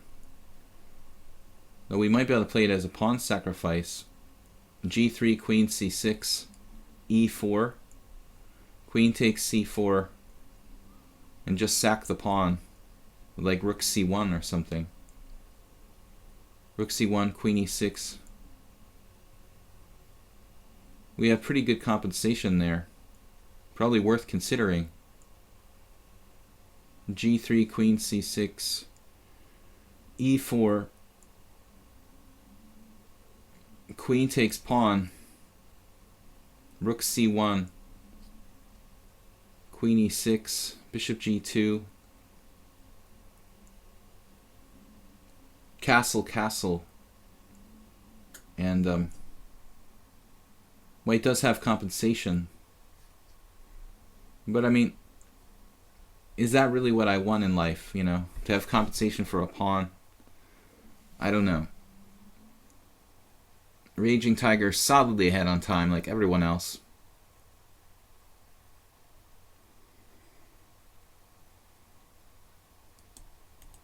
It's simply e4, but the problem is that if I play e4, I mean, all my pawns start to end up on dark squares, white squares, whatever, white squares.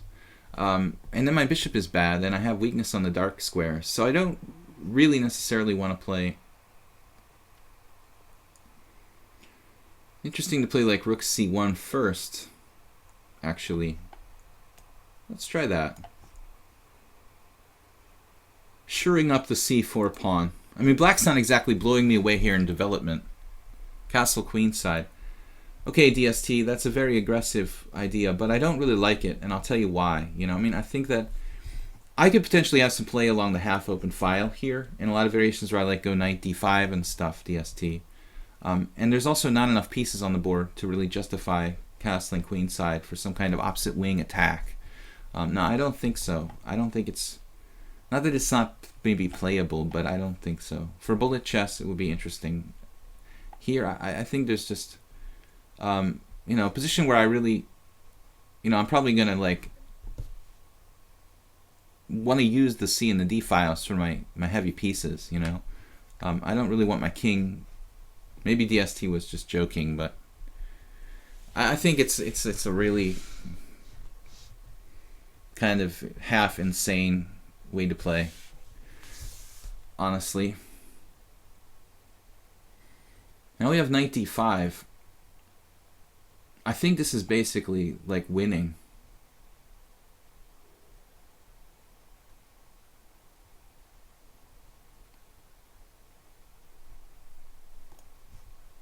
Positionally winning.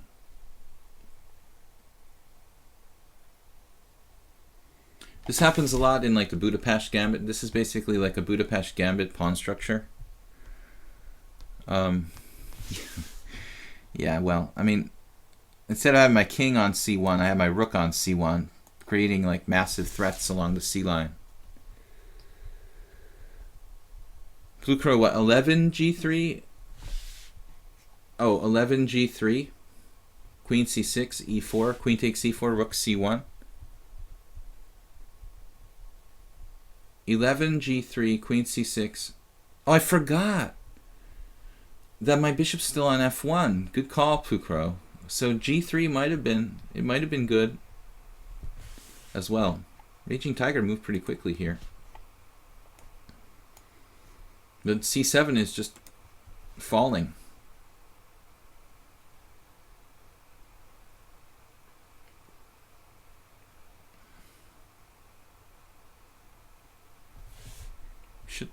Should be able to win a pawn. Good point. Good point, Blue Crow. Tactically, I'm very weak in the stream for some reason. Also, in my simul when I don't have much time. When I'm playing like Blitz, it seems like I'm more tuned tactically. When I'm playing Blitz just on my own, not necessarily like commentating. When I'm commentating, it seems like I'm more drawn to thinking about positions, you know, trying to explain positions strategically. So I think because of that, when I do play on the stream, I'm more likely, you know, to think strategically rather than tactically. Raging Tiger just doesn't care. He's like, all right, whatever. You know, the only way to save the pawn, and maybe the best move for black here, is thinking outside the box. I mean, king d8. This move is worth considering. I mean, if this was a long game and you had time to think about it, you might be able to play king d8. But obviously difficult to play that position with very little time. And maybe it's a better practical decision to just sacrifice the pawn, as he did. I agree the position is so good, I'm just not sure why you were discarding the other line. Chepakaitis. No. I played with Chepakaitis, but he wasn't a GM. I don't know if they gave him the title, you know, after he died or something, but that's not out of the realm of possibility. But I played Chepakaitis a lot on ICC years ago, before he died. He used to play the Trompowsky against me every game. But he was an IM, not a GM. They could have, like, posthumously given him the GM title. That's definitely possible. But he was fun to play against because he liked to play really crazy stuff. I had some good training games against him in the Trompowsky. I don't remember when I was white how the games went. Oh, maybe he played the Chigorin. I don't recall now. It would make sense, though. Okay, what are we doing here? G3?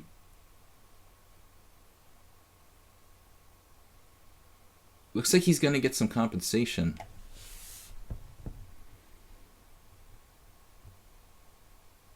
Oh, B5 is, wow. It looks slow, but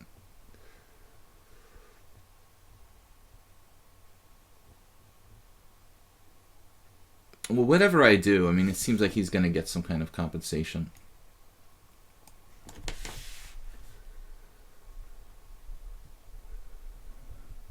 Hunter says, develop in castle. Well, I don't really have a lot of other options, honestly.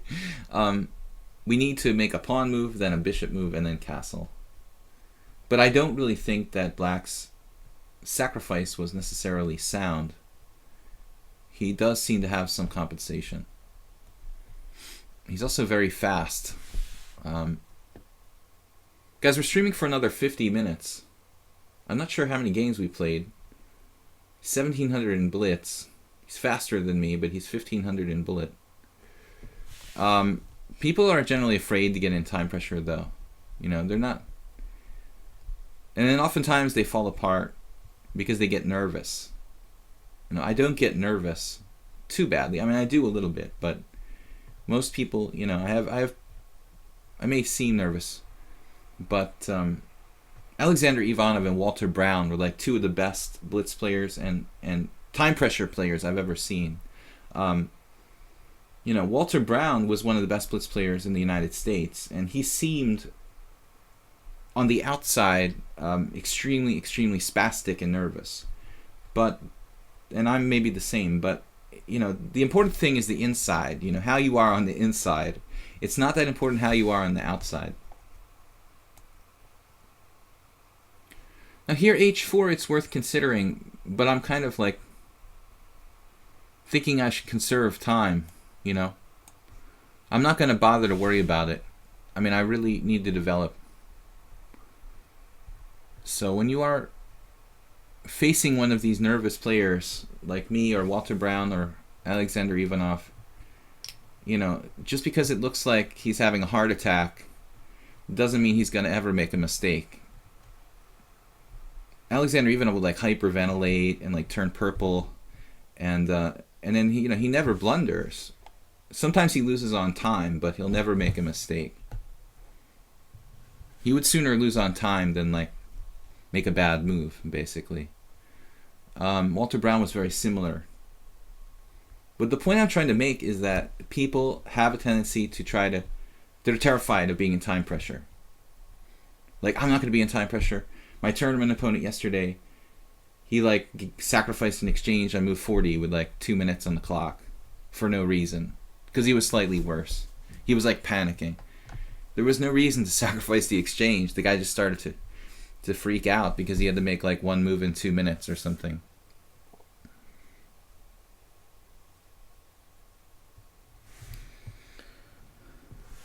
I think the black had a lot of ways to get more counterplay than he has in this game.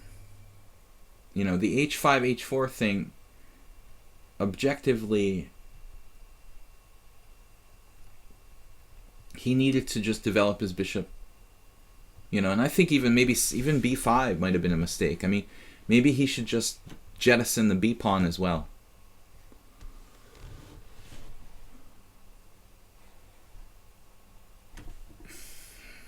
Rook e8 looks like a good idea.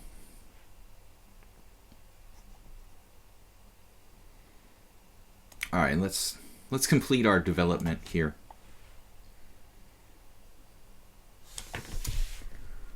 Black has a little bit of compensation, but it really is just a clear pawn down.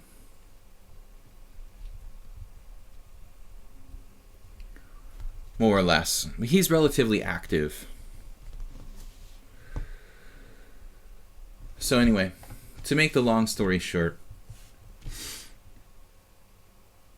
don't panic because you're in time pressure. How about f3 and e4 here? Well, I weaken my dark squares a lot, but perhaps it's not a bad idea. Otherwise, e3.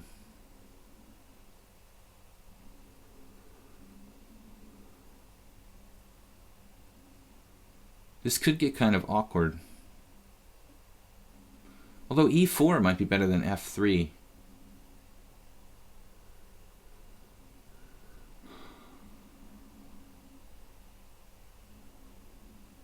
This is a really weird situation. e3. I'm really asking for it here.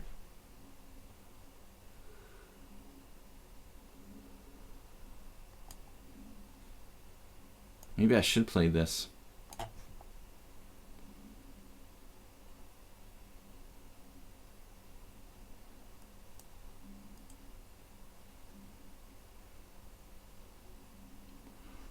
I don't want to be too dogmatic. I have a tendency to get too dogmatic. No pawns on white squares. I have bad bishop.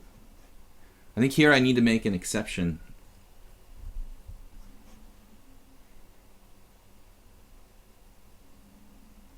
Like e4.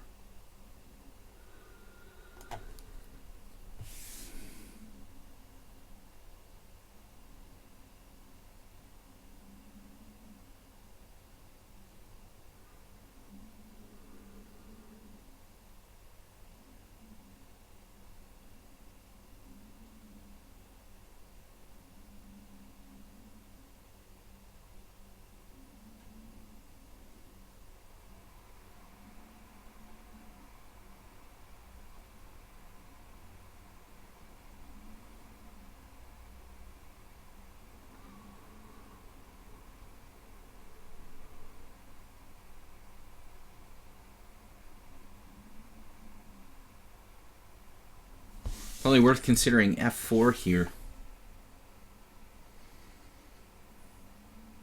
Like my last move was a mistake.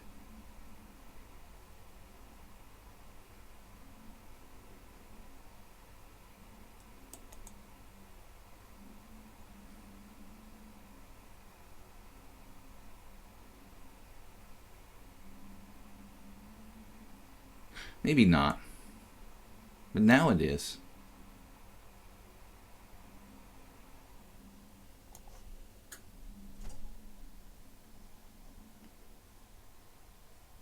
$1,700 in Blitz. 2,080 in Standard. It's a pretty big difference, man. Just 400 points.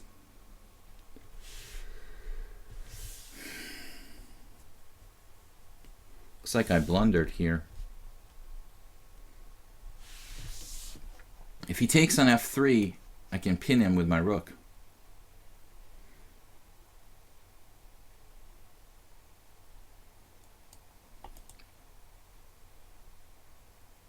I'm not really sold on it.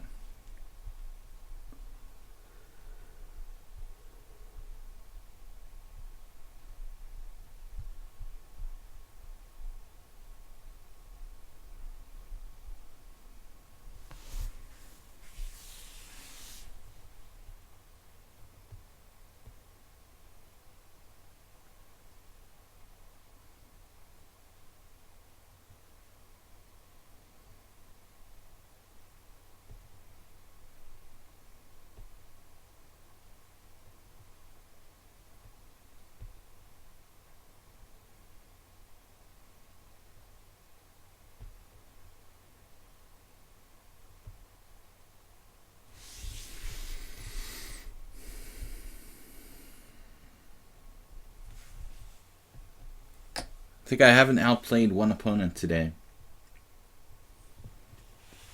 The longer the time control, the better you guys play. I should try 1 minute. I mean, I don't understand, guys. Like, nobody seems to see, like, bishop takes f3, rook f1, queen d8.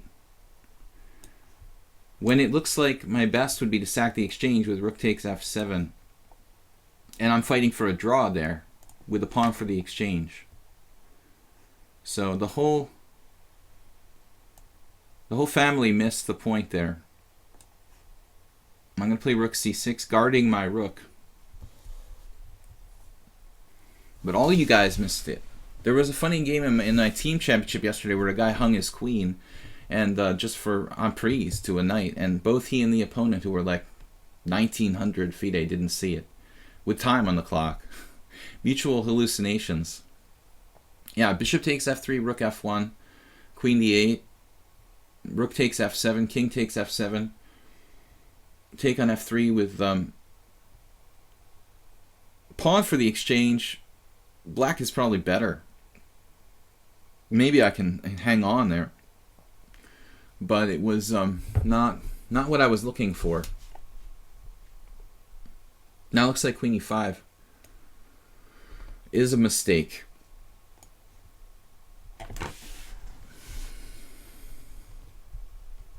Bakus did see it. Thanks not for telling him. Thanks for not telling him, and not for telling him too. We got to be a little careful with the spoilers here, because it is kind of a long game, you know, so even with a small delay, oftentimes both sides are thinking for like 30 seconds or more. So if you do suggest a variation, I appreciate it if you guys just kind of hold on to it and keep it under your hat for a little while. Right, now what am I doing? Threatening stuff. He's threatening stuff. Pretty cagey player, this Raging Tiger.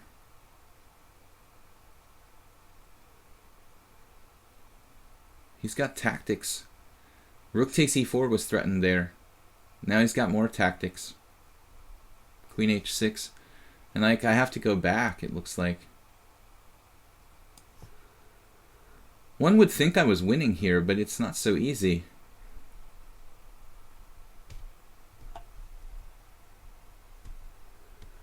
In fact, I'm not so sure at all anymore. That move, he's making these slow motion moves that don't even look that strong, but failing to come up with good answers. Bishop g4. I think king h8 or something like that would have been better than bishop g4. Now this.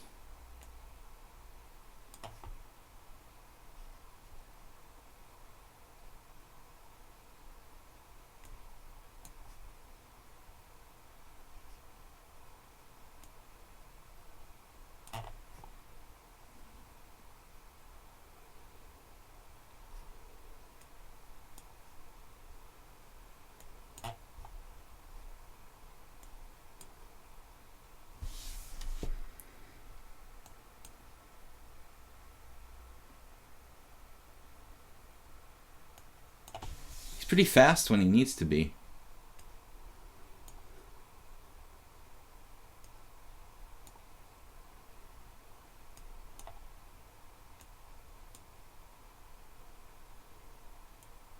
Oh.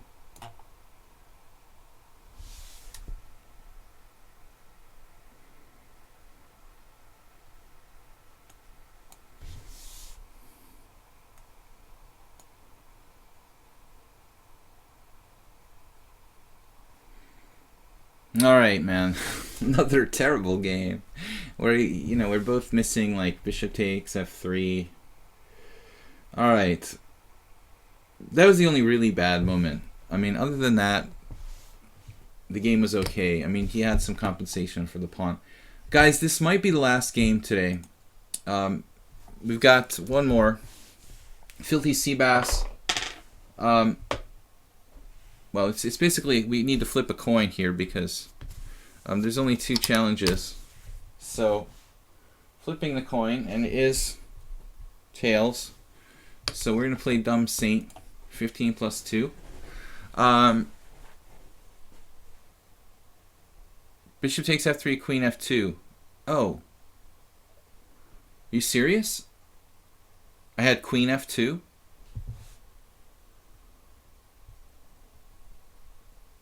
Well, it's good I saw that because I didn't see it.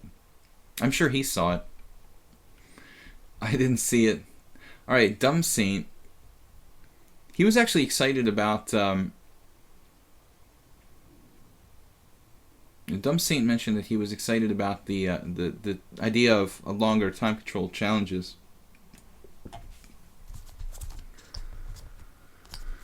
Filthy Seabass. I guess fish, yeah, I mean, they tend to be clean, right? I mean, they're depending on where they're swimming, you know, oil slicks and whatnot, they definitely don't smell clean. But I guess the fish, you know, it depends. Like most things. Ah, the Dumb Saint with the Rosalimo. Okay, d6. So I don't know, guys. This was pretty tough today. I mean,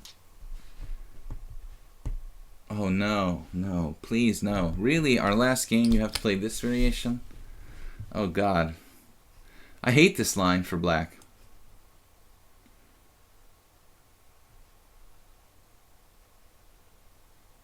He's 1800 classical, 1600 blitz, 1500 bullet. Unless this is like a really short game, this will be the last one. if it's a really short game, we can squeeze in one more, maybe. We'll have to judge based on how much time we have left. I have to stop at 1 o'clock, so if this game finishes early, maybe I can play a blitz game or something for fun. The comp gives bishop takes f3, bishop takes f3, queen takes f3, rook f1 with an attack on f7. Whoa, okay. Yeah, I mean, it's possible there was something there. But I don't like the fact that I miscalculated, like, rook f1, queen d8.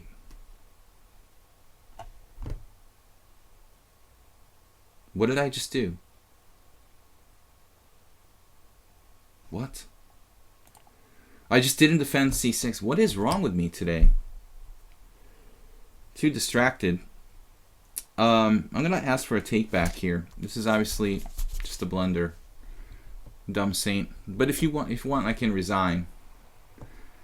Thank you. I got a little distracted. I have to play bishop d7. Sorry, I thought we were playing a normal Sicilian. I don't know what's up with me today, though. Maybe I drank too much coffee, but something's a little amiss.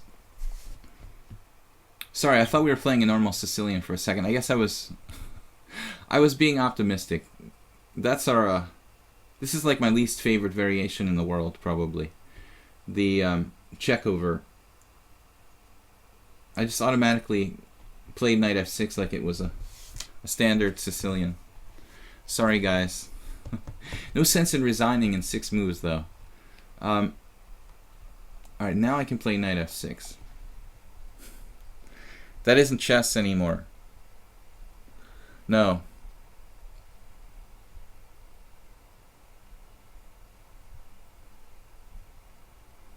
How do you assess this 15 plus 2 experiment? I mean, it's interesting.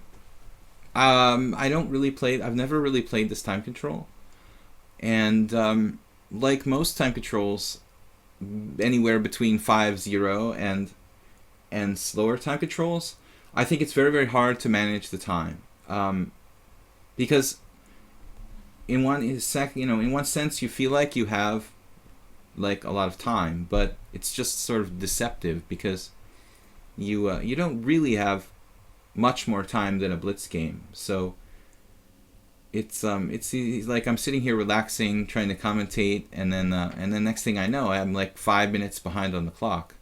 I think you just kind of have to play like it's a blitz game, and you have a little bit of extra time, you know. I mean, ideally, you know, in a utopian situation, I'd like to do a stream where we were playing like 45 or something. But I mean, you know, I'd only be able to play a couple games, and I'm not sure that would be fun for everybody. And it would take hours to do that, you know. So,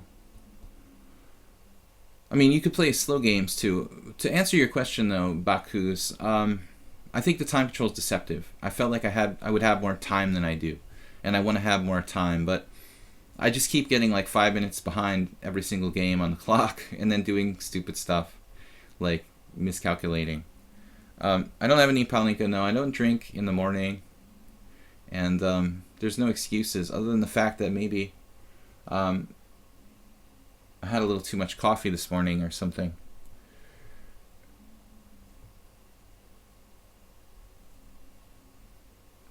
Master Michael, that's nice, but you know, maybe this player doesn't want to just win a 6-move game. I have one opponent who you know, maybe he actually wants to play a game where he learns something. You know, we're not even playing a rated game here.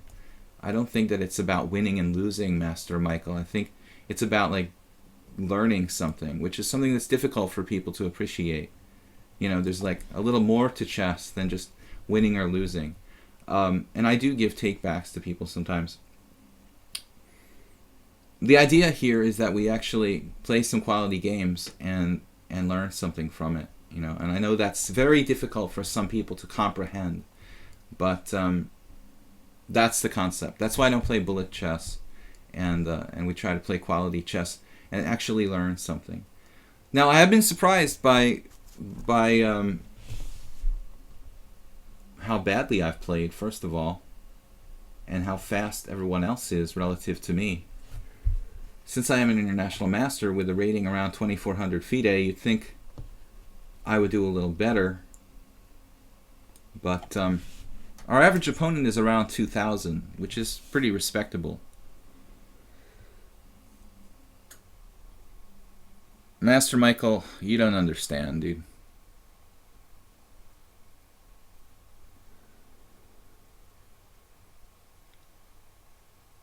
Gotta have an open mind, man.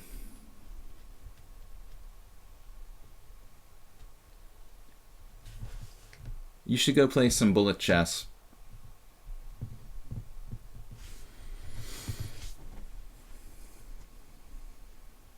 People actually want to learn something. Like, this guy really wanted to play against me. He doesn't want to just me to resign in 6 moves. You know, you don't understand that. Like, that's difficult to understand. I had the one guy who's played me like 40 games, and I swear to God, this guy's lost every single game in Blitz and Classical Chess. And one day, I just like made a mouse slip and dropped my queen, you know, and he wouldn't give me a take back. It was like move 5 or something. I was kind of stunned, you know. I mean, it's not a rated game. We're here to learn something. You know, this guy now has like, he has a score where he's like 39-1 in favor of me. The only game he won was like when I hung my queen on move 5 or something, and he's like proud of that. You know, like it's a really big accomplishment. Kind of sad, you know.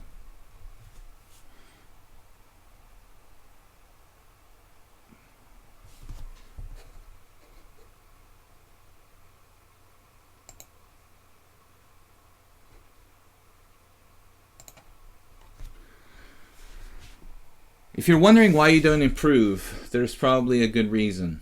You know, people that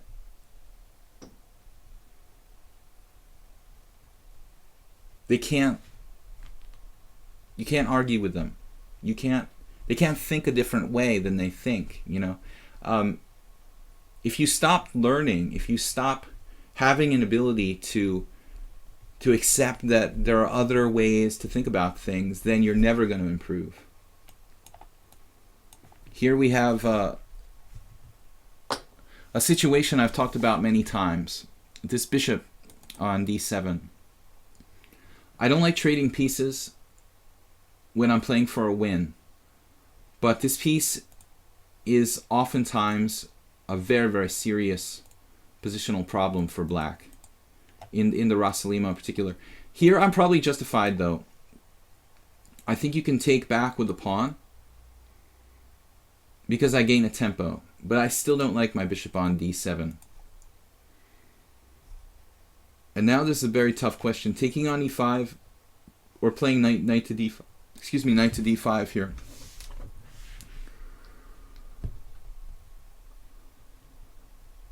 I think this move e5 is kind of questionable.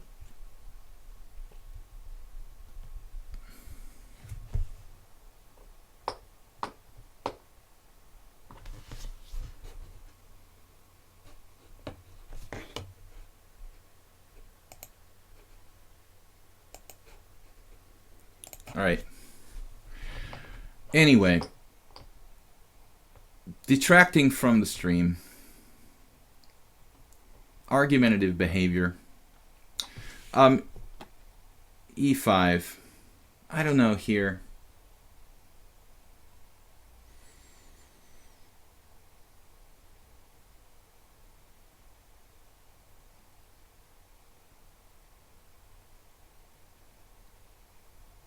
It's possible to play like knight to d7. No, I have to take or play knight d5. Knight e8 is too passive. Pawn takes pawn. Pawn takes pawn, pawn takes pawn, knight d7. It's hard to put increased pressure on e5, though. And I'm hoping I could just win this pawn.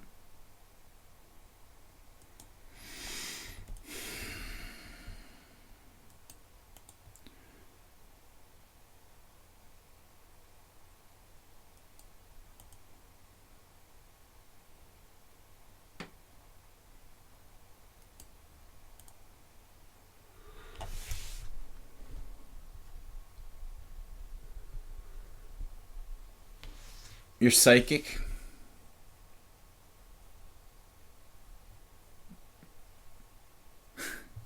You know, it's the troll behavior that people just want to have attention. You know, I think that's the guy's deal. He just wants to talk because he wants to have attention. Obviously, he's missing the point, you know, completely.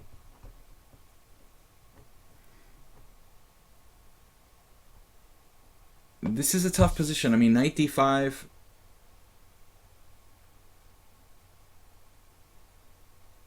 Bishop d4, White could even play there.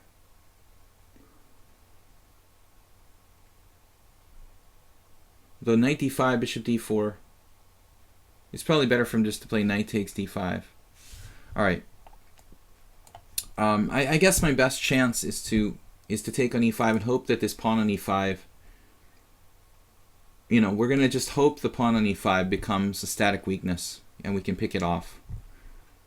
Now there's still possibility to play. I guess you could still play knight d5 and play long term against the pawn on e5.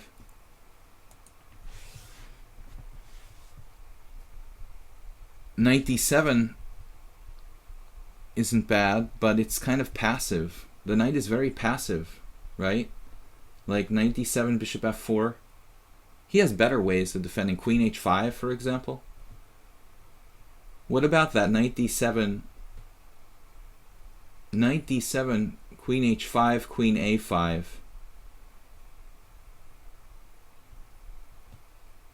Knight d7, bishop d4, c5, obviously. Knight d7.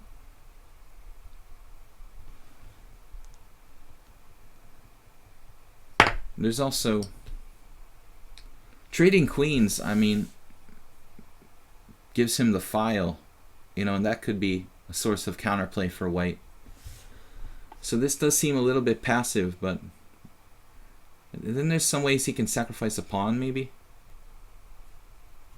Knight d7, queen e2, knight d7, queen g4, knight d7, queen e2, knight takes e5, bishop takes a7. Kind of tough. Black is in no danger, but at the same time, it's hard to decide on the right move for Black. I could just make a move, a million moves.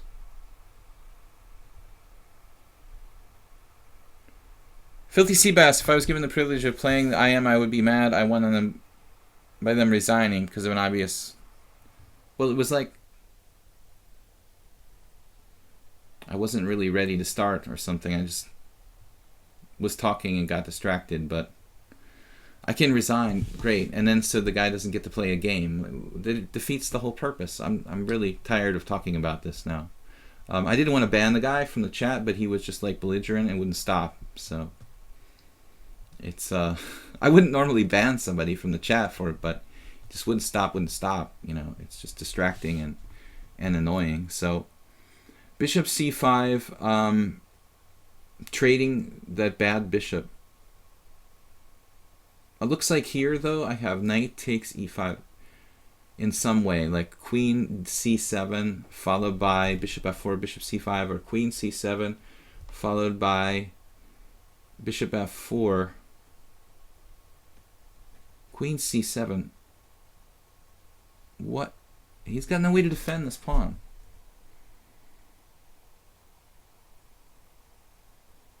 Queen c7. Difficult to defend this pawn. Dumb Saint. Dumb Saint 1800 classical.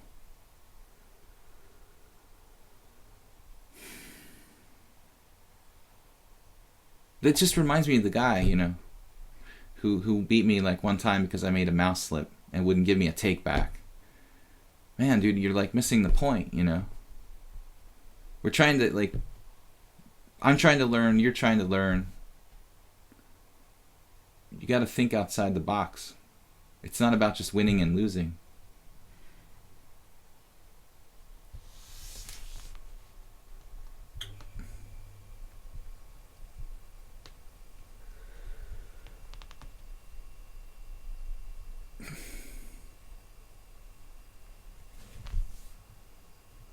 Where does my user? It's coming from. It's a poker name. It was a poker account name, but it was before that. It was. It's a name that was generated. Kind of. Which username you're talking about on lichess or on Twitch? Dumb Saint. Dumb Saint's going to get a return take back here. You're not going to lose your queen with bishop c5. I owe you a take back.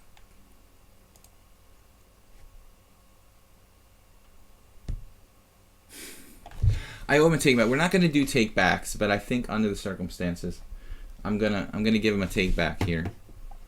All right, we're gonna play bishop c5. What happened? I sent take back proposition, but it's his move. I can't move, right? I can move.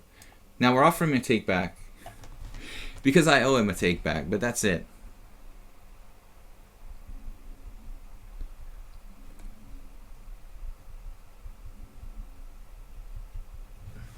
It doesn't matter. No, I didn't actually. What are you talking about, dude? Yo. Yeah, I don't really think that we need any name calling. Alright, Dumb Saint resigned. So we're going to play one last game here against Mule Skinner. I don't really have time, but we'll try to play fast. We're a little bit short of time. Yeah, I agree you shouldn't call him a dick. Probably not. Not best to, to go to that level. But he called him a dick after he was already banned. So I figured he wasn't here. So it wasn't like he called him to his face. After the fact. But whatever. No, I don't advocate you guys calling each other names. And I try not to do so myself. But we're getting kind of childish now, aren't we?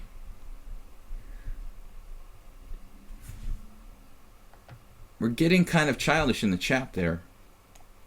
I was hoping that we could try to be a little more mature.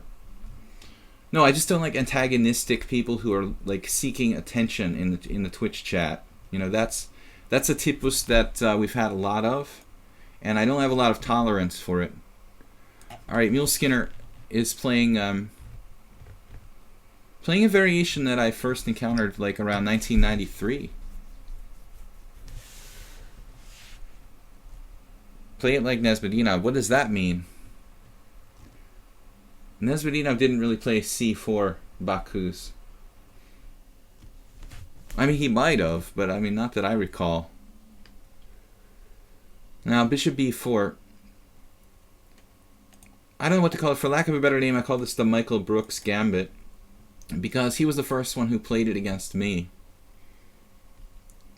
And I was in a state of shock for like 25 minutes, thinking about what to do there. I guess Mule Skinner's move isn't bad. Bishop b4. Saronchi didn't really miss much. Just there was an antagonistic guy who wouldn't stop, so I banned him. Pretty extreme measures, but I just, I really have very little tolerance for those types. So, like attention seeker.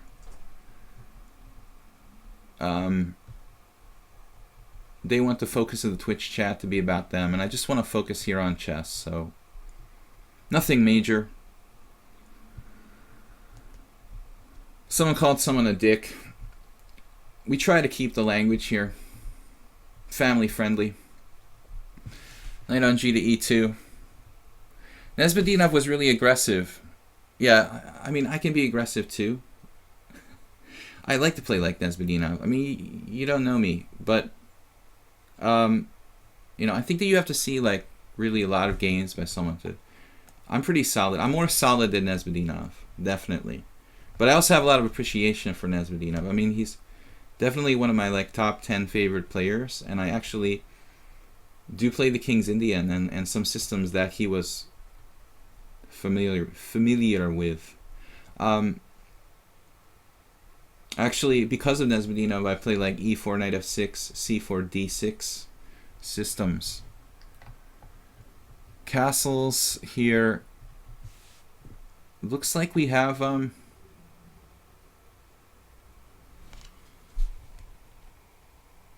we did lose one game to Mule Skinner. Notice this is a Grand Prix attack. He's given up his bishop. That's okay. You know, he's developed quickly, so it kind of makes sense. I guess we don't have to commit to castling kingside necessarily. There's also something to be said for playing d4.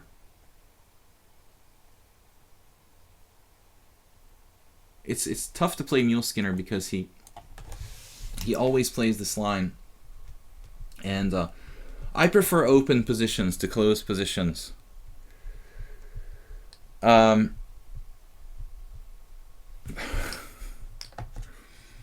So anyway, d6. It was interesting, Jeroen. I struggled against the field today in 15-2. I don't think that we've been performing really well today, and I don't know. I kind of blamed it on a large coffee. I think it made me kind of hyper, but I'm not sure. Maybe the simul was just too much for me. It's like overload. Every Sunday I do a simul here on Lichess. Last night, 20-player simul. The simul went pretty well. I sacrificed my queen unnecessarily in one game that really ruined the game. But other than that, we lost one game where I had to sacrifice my queen to defend myself and lost anyway. But then I got carried away with the idea of sacrificing queens and kind of ruined a very tense and interesting battle in a French defense. Ended up losing 2, drawing 7. Jeroen was one of them, our moderator. Oh, we never would have imagined that. You're so disappointed that he called me a dick. Really, you're gonna cry about it now. This is. We never would have imagined that it was you with the new account there.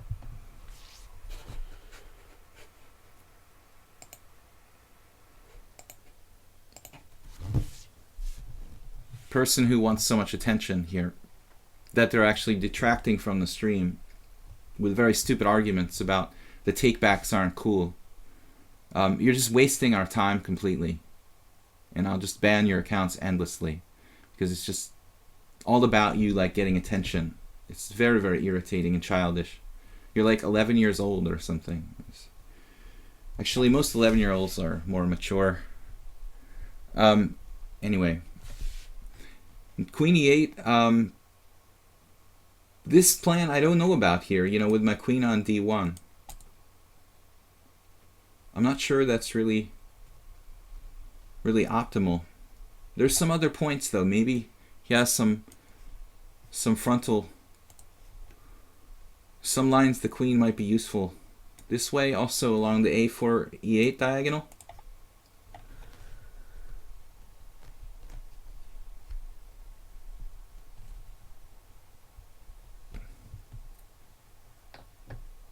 You don't think there's a typical Mule Skinner? I played him once and he was very creative. The only thing about Mule Skinner that doesn't make sense to me is the fact that he plays the Benko Gambit. Because every single other opening he plays is like... But maybe you don't understand what I mean by that. You know, he only plays systems for the most part that are like leading to very locked, closed kind of positions.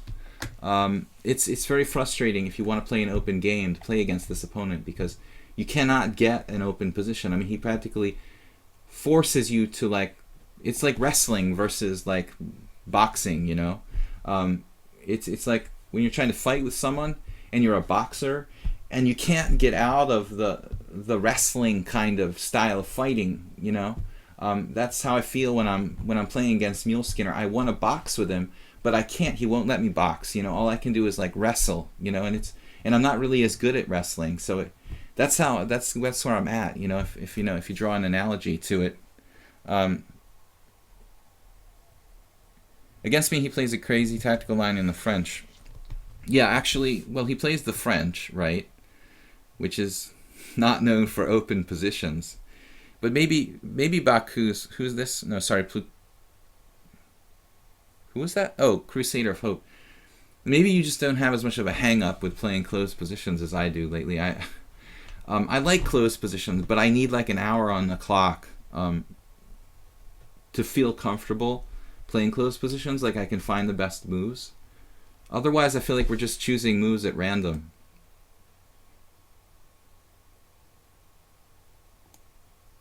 This is not a very aggressive move, bishop d2. But I want my bishop to like act as a kind of defender.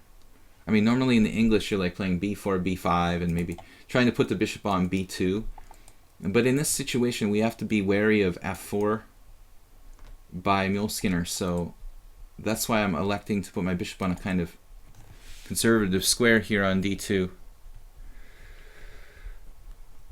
Is this an expected score considering the rating difference against Muleskinner? Nothing's expected here, Baraba. I'm lucky if I have a plus score today. It's not a great time control for me, apparently. It only tricks me into thinking I have more time than I really do. And I actually would be better. I probably would do better if I would think less and move more quickly. Because it seems like I just end up kind of wasting a lot of time thinking and talking about stuff that doesn't really happen, or just miscalculating. And if I just went with my instincts, so I find the time control to be kind of deceptive. Better to just like treat it like it's normal blitz, and not trick myself into thinking it's actually really some sort of slow time control. Muleskinner here sacrificing a pawn. I did waste a tempo playing bishop d2 and now bishop takes f4. So it feels like, this is a normal idea. When you play the black side of the Grand Prix attack, or whatever, the white side of it, I mean, there's some players that might play e4 in this kind of position. It might be good in some positions if you can get away with it. But the more natural plan, I think, is to play f4 and open this. And so you don't have a bad bishop. You can end up with a bad bishop if you don't play f4. But there's some benefits to this, though, the e4. If he can do that profitably, he can kind of kill my bishop on g2. Of course, it would be better in a situation like where I have doubled pawns on c3. Guys, imagine that, I don't know, I have doubled c-pawns and black plays e4. Then it's like a Nimzo Indian. But when I don't have the messed up structure, e4 is not so dangerous. So knight g4 now.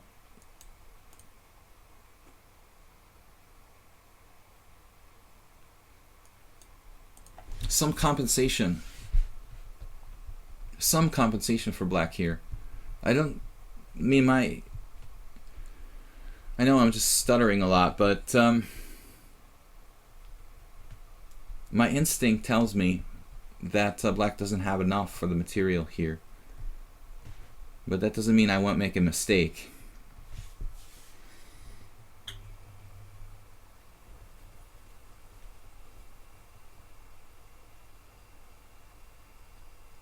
Actually, even d4 is interesting. Taking away the square e5 from his knights.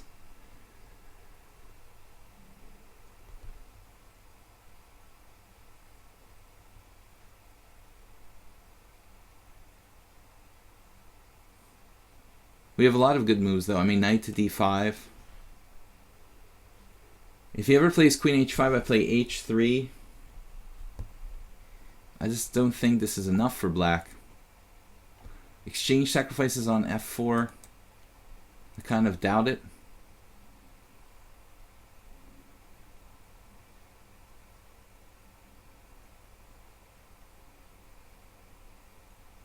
On the other hand, I'd like to just develop. I think that Muleskinner is thinking about me playing maybe queen d2, and then he can play like queen h5 and knight e5 and knight f3 check. So maybe my queen shouldn't move from its current location, is what I'm trying to say. Now let's try d4. The queen won't move from its current location because I'm guarding against queen h5. I'm keeping, keeping f3 like the white square is protected.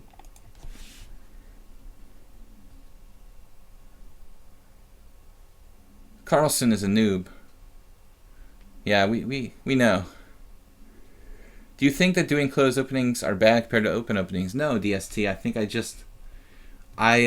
Personally, I think that closed openings are harder to play because there's a lot of strategy involved, where open games are mostly tactics. And tactics are easy. Tactics you can calculate quickly. Strategy takes a deeper thought and more time, in my opinion. It's not a question of which is better. I think it's just a question of what you feel more comfortable with. But I honestly think that it's harder to play closed openings in blitz or fast time controls than it is to play open games. And, that may not be the case for everybody, but that's how it feels to me. I really feel like I need a longer time control to play closed positions well.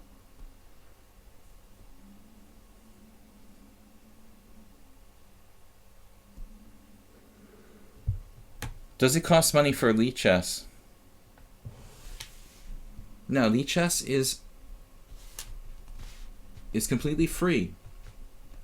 But you can choose to support the site. It is a non-profit. But they do need money to support the site and keep it running.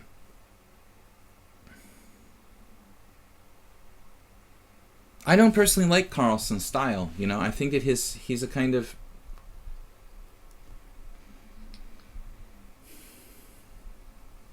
partially created by the faster time controls that are,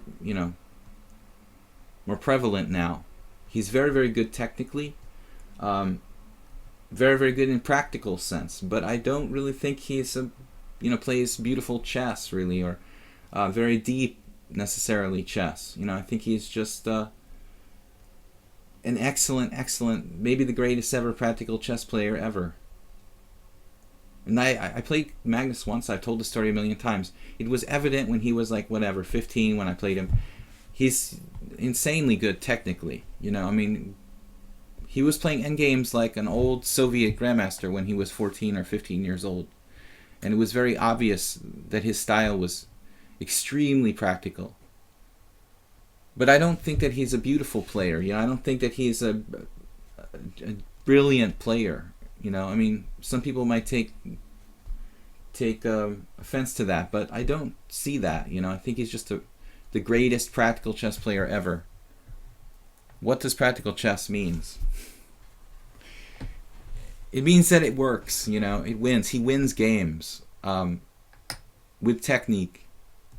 Usually technique. Not more than fast, technically good, practical openings, but not really beautifully aesthetic chess. I guess I'm just winning a piece here with bishop d5. No, I'm not actually. Yes, I am. No, I'm not. Yes, I am. No, I'm not. Yes, I am. Bishop d5, bishop e6.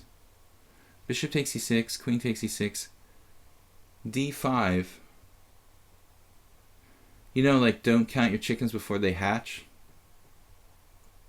It's one of those situations now.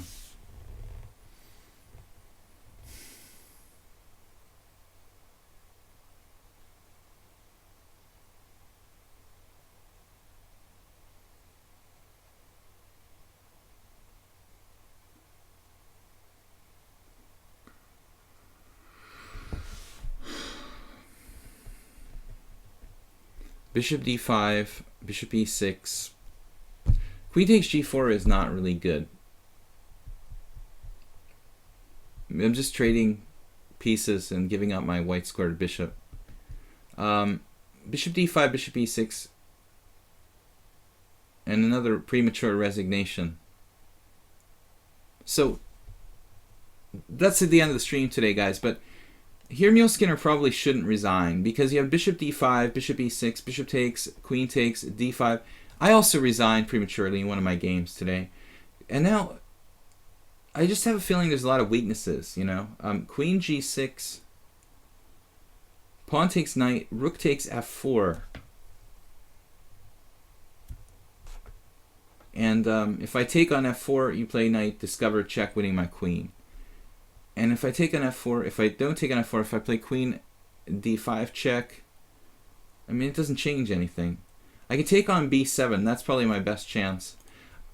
I guess white is better somehow, but wasn't that obvious. Bishop d5, bishop e6, bishop takes e6, queen takes e6, d5. Here I thought queen g6. Now maybe the computer has worked out that like I'm going to win because of a pawn on b7. And I also have this f3 move. f3, rook takes f4. I mean, Mule's going to resign too early here, no matter what, because there's still some complications. You know, this is not a really clean, clear position. f3 I didn't see, although it looks a little scary, like rook takes f4, b takes c6. But this is apparently better. He takes here. I had seen this, and I just wasn't sure that I was 100% winning. I mean, obviously I have a monstrous pawn on b7. But, you know, it's not that easy to hold on to, maybe. And I can't take on f4. Rook b8, and I have this move, apparently. f3. Attacking his knight. So the knight's going to have to move. And so, at the end of the day, I win with other tactics, like knight d5, which forks his rook, e7, c7. He has rook f7 here. So this is very complicated, you know. I mean, no doubt that white stands better, but it's not obvious to me, you know. Computer's got to find sort of sick tactics here. f4 only move, like one mistake and my advantage is gone.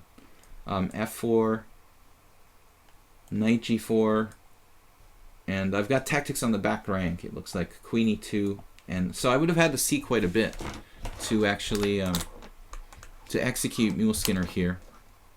So we've got a few premature resignations today, both by me and by an opponent. Some mouse slips and some move order mess ups.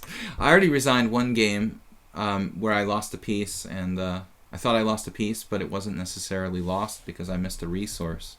So weird stream today. Kind of interesting though. Losing my voice after 3 hours. So we're going to be back tomorrow, guys. I appreciate you tuning in. It was kind of a fun experiment. I think that there's a good chance we'll try it again next week. We'll see how it goes. If it was popular, let me know.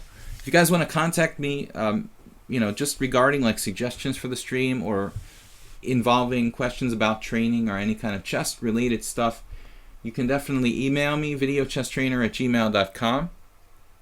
Also got the video channel on YouTube, Video Chess Training on YouTube, where I do upload the streams there. Monday to Friday, we'll be back tomorrow. Monday to Friday every day, 10 a.m. CET. And I don't know, you know, what to say about the stream today. I wanted to try something with the pairings, you know, with playing random games, because I don't want everyone to like just reserve places to play. We played like 7 or 8 games today, which wasn't too bad. So anyway, again, guys, if you can support the channel with the PayPal donation, that's appreciated as well. And I want to say thanks to those of you who have. And then finally, tomorrow is Blitz and Classical Chess, 10 a.m. CET. Anything between 5 and 8 minutes with a small increment. Wednesday is Weird Wednesday. Fridays I play Blitz, and Sunday is a simul on Lichess in the evenings at 6:30 CET. I'm going to give my voice a break and see you guys tomorrow. Thanks again to Jeroen and all of you guys for playing today. Bye-bye.